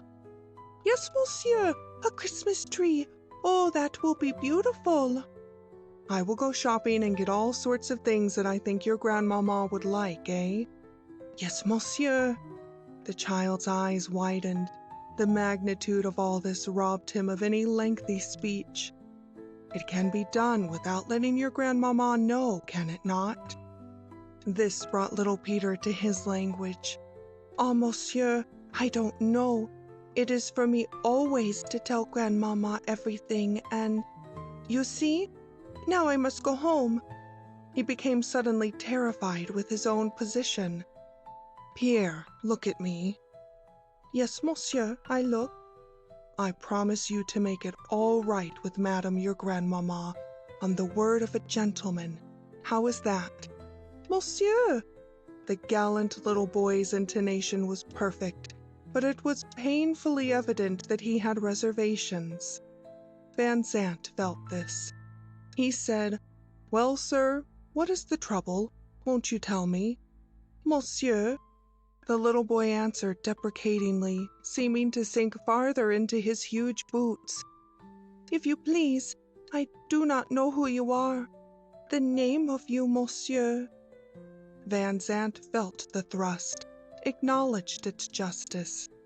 He had wanted to hold his name, but could he now? Impossible. "My name, Monsieur le Marquis, is Peter Zandt." The little boy gave a sigh of relief. "Monsieur, then it is the same name as my grandpapa, one of them?" "The same." "The grandpapa for which we pray, grandmama and I, every night on our knees." "Do you?" The man's features quivered. "But yes, monsieur, and grandmama also cries a little, very often at this prayer.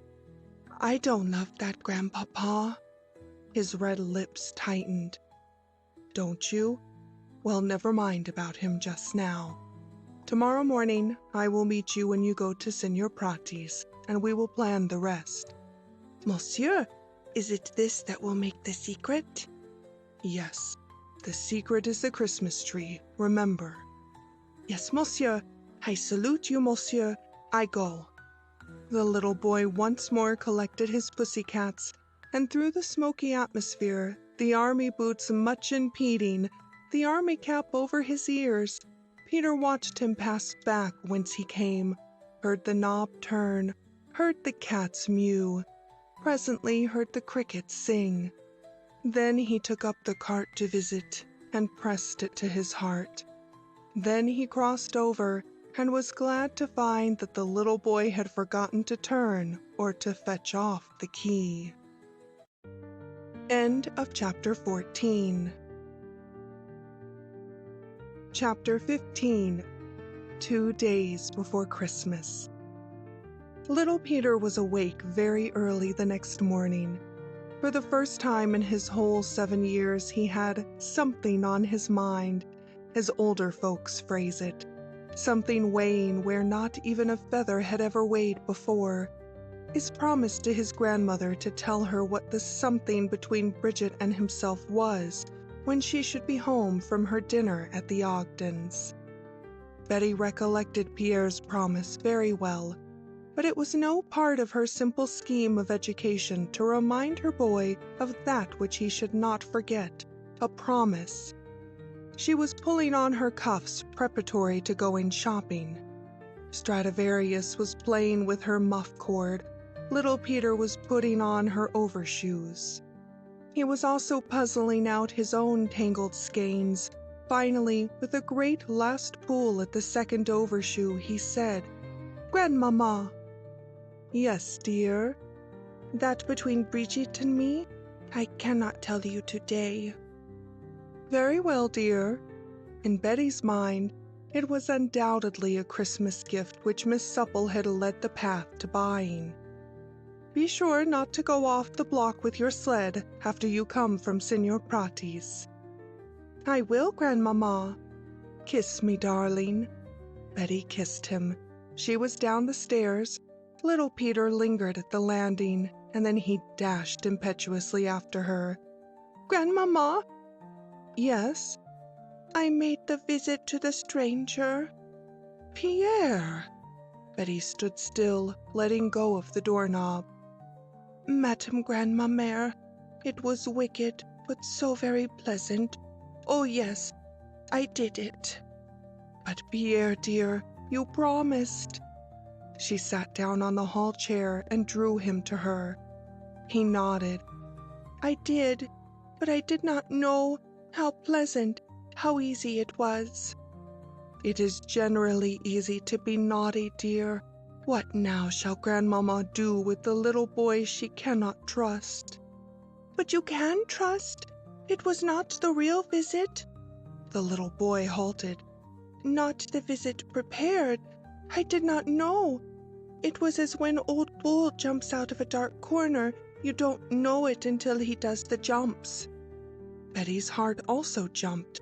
Where had the child been lured to? "Pierre, what stranger's house have you been in? Tell me." Her tone was as severe as she knew of. "Grandmama, it is now that I know the name of him. He told me. He is exactly a gentleman, I am sure." "Well, what is his name?" "Peter Van Zandt, the same as Grandpapa for which we pray." Betty sat still, very still, and the rose flood died from her cheeks, and her fingers trembled as she tried to be nonchalant and button her gloves. "Now it is that I have made the visit as old Bull jumps. You will not be angry or sorry with me, Grandmama?" She drew the little boy closer. "No, dear, you have told me, and that makes things right, and—" "But, Grandmama, I have not told you all," he interrupted loyally. "That I cannot." She scented the Christmas present and Miss Supple's injunctions, doubtless not to reveal, so she laughed and answered, "No matter, by and by, perhaps at Christmas, eh, you will tell me all?" "Exactly. Yes, Grandmama, at Christmas." He pushed up her glove and pressed his lips to her wrist. "Goodbye, goodbye." The roans and the coupe were at the curb, but Mrs. Van Zandt with a smile shook her head to the coachman and walked over to Broadway. Then a rush for cap and coat, mittens, sled and violin case, Bridget and Shaddle both helping him, and off around the corner to see the stranger and to go to his lesson. The butler and Miss Supple saw them meet from the window on the area. "Maybe come Christmas, Shad, the master and mistress, you know." The faithful woman jerked her hand toward Mr. Van Zandt and the little boy. "Maybe come Christmas," remarked Mr. Shaddle in a wise but restrained tone. "Other things'll come round too, Biddy." When Van Zandt and the little boy met that morning, they plotted their secret without difficulty. Van Zandt had seen Ned Davies. He already knew that Annie de Peyster had at last given in, and that after nearly 30 years of serving, the tireless Ned was to be rewarded, that on Christmas Eve at 8 o'clock in the rectory of St. Michael's, Bloomingdale, Ned and Annie were to be married. Ned had confided to him in a curious, matter-of-fact, curt fashion that no one was to be present except Annie's lifelong best friend, Betty, and Annie's brother, Nicholas. So Peter knew that Betty would be away from the double house on Christmas Eve, up to a reasonably late hour at least. He did not, of course, know what the little boy had to tell him further, and this was that he was to go, after all, to the Ogdens' party, having overcome his scruples as to Mr. Lawrence, and that Shadow was to fetch him home at 9:30. All this suited Mr. Van Zandt perfectly. He said so to the little boy. "Yes, monsieur." The child leaned thoughtfully against the railing. "Monsieur Van Zandt?" With sudden determination, conscience and duty worked strangely in this little lad's composition. "Yes, sir." "It is that I told Grandmamma a little." "You did, sir? What did you tell her?" "Oh, monsieur, not the secret we make, no, but the name of you, that was all." "I see. And Madame your Grandmamma said— What did she say, Monsieur le Marquis?" "I don't recollect, monsieur. I forget, but she did not complain." "Nor forbid you to talk to me any more?" "No, monsieur." "That is good. Now you get on the sled, and I will pull you as far as Signor Prati's." "Oh, monsieur, would you? Oh!" The little boy was soon ensconced on the sled, clasping the violin case, and Van Zandt was pulling him rapidly along through the snow. "Monsieur," Peter exclaimed after a silence as they were crossing Bleecker Street, "are you sure about finding the happiness for Grandmamma?" The man stopped short and answered, "Yes, I am sure." The little boy sighed with contentment and confidence. "Peter." "Yes, monsieur?" "When you come home from the party tomorrow evening, I think that happiness will very soon after come home also, and I will be waiting for you, sir, when you arrive." "Where, monsieur, will you be?" "Very near to happiness, sir, and very near to that Christmas tree. Here, we are at number 12. End of chapter 15. Chapter 16. And a little child shall lead them. Betty went up to Bloomingdale, and Annie and Ned were married, and beneath the smiles of Miss Polly Manière entirely forgot both his grandmother and the Christmas tree. Pillows and keys, oats, peas, beans and barley grows, little Sally Waters, a Santa Claus with a bag full of toys and comfits, all served to distract the little boy's thoughts. But when word came in at 9:30 that the butler had called for Master de la Creole, the whole of the secret rushed back into the little boy's brain, and all the way down the omnibus from 52nd Street, his energies were taken up with wondering as to what and how it would all be when he reached home. That is, almost all the way, for by the time the stage was jolting over Fifth Avenue, in and out of the ruts and gullies of the big snowfall, little Peter had fallen fast asleep in Shadow's arms. Nor did he waken when they got out, nor while Shadow carried him up the 2 blocks and up the stoop and into the house, and laid him on the leather lounge in the dining room. "The Lord love him, let him sleep," Bridget adjured as she slipped off his coat and cap and pulled his velvet suit straight and smoothed his curls, covering him with an afghan. "Sure, it'll be better entirely for the 2 of them to meet alone by themselves." Shadow nodded emphatically as they both tiptoed out of the room, turning the gas down to a point and leaving the door on the crack. They went into the pantry and waited. Peter Van Zandt waited too. He was in the drawing room. He stood quite in the middle of the velvet carpet with the medallion of roses in the blue border. His eyes went over the blue and gold brocatelle sofas and chairs, the étagère with its burden of bohemian glass, alabaster figures, wedgwood plaques, the whatnots in the corners, the papier-mâché tables inlaid with mother-of-pearl, the easel with the vivid cropsy on it. And in the space between the two marble columns dividing the long room stood the finest Christmas tree that Jefferson Market could afford. Peter Van Zandt had been shopping indeed. There were toys for a little boy of all sorts and kinds, bags of Millard's bonbons, many parcels labeled for Bridget and Chattel, the coachman, the charwoman, the washwoman, the chimney sweeper, the postman, the lamplighter, the milkman, the choir boys of Gray Street, the newsman, the policeman, the dustman. Mr. Van Zandt had not forgotten anyone.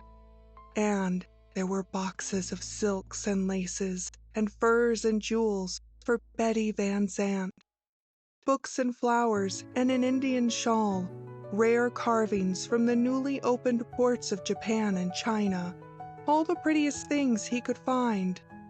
The whole tree decked out, too, with yards of tinsel fringes and balls, sparkling in the gleam of dozens of tiny candles in their metal sconces. He had ordered the biggest logs to be piled on the hearth. Already the pussycats had found this out and were basking in the blaze. Nor had they been neglected by the master. 3 splendid collars with huge bows of red ribbon hung on a branch marked for Stradivarius, Old Bull, and Paganini. 3 fine painted saucers, too, for their milk. For Van Zandt had taken the butler and Bridget somewhat into his confidence perforce. At 20 minutes past 10, he crossed the hall to glance at the sleeping lad. Then he returned to the drawing room, his watch in hand. She must be coming soon. Far-off sleigh bells, nearer, nearer still, a full stop before the door. He recognized de Peyster's voice speaking, although he had not heard it in years. Chattel had heard the cutter stop too, and yet neither he nor Bridget moved in their pantry. Peter Van Zandt himself stepped out and opened the front door, then retreated, unseen, to the drawing room, closing that after him. Betty must not be forced into a meeting. Betty must come herself. This was the masterful first thought which he stood on the medallion carpet, hugging to his starved soul. Betty had gone. Betty must come back.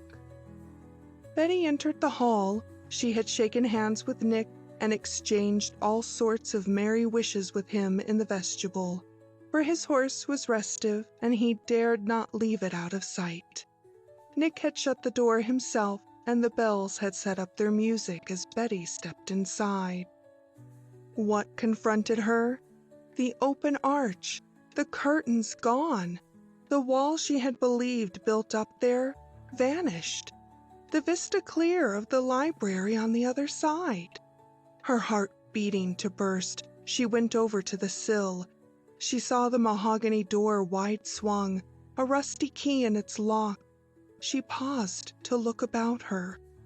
No one was to be seen, nothing heard save the cricket on Peter's hearth. She went into the room, yes, she did. On the table lay the violin case, the Godey's lady's book, her own little last note to Peter, and an empty velvet passepartout. Betty stood still and stared around at it all.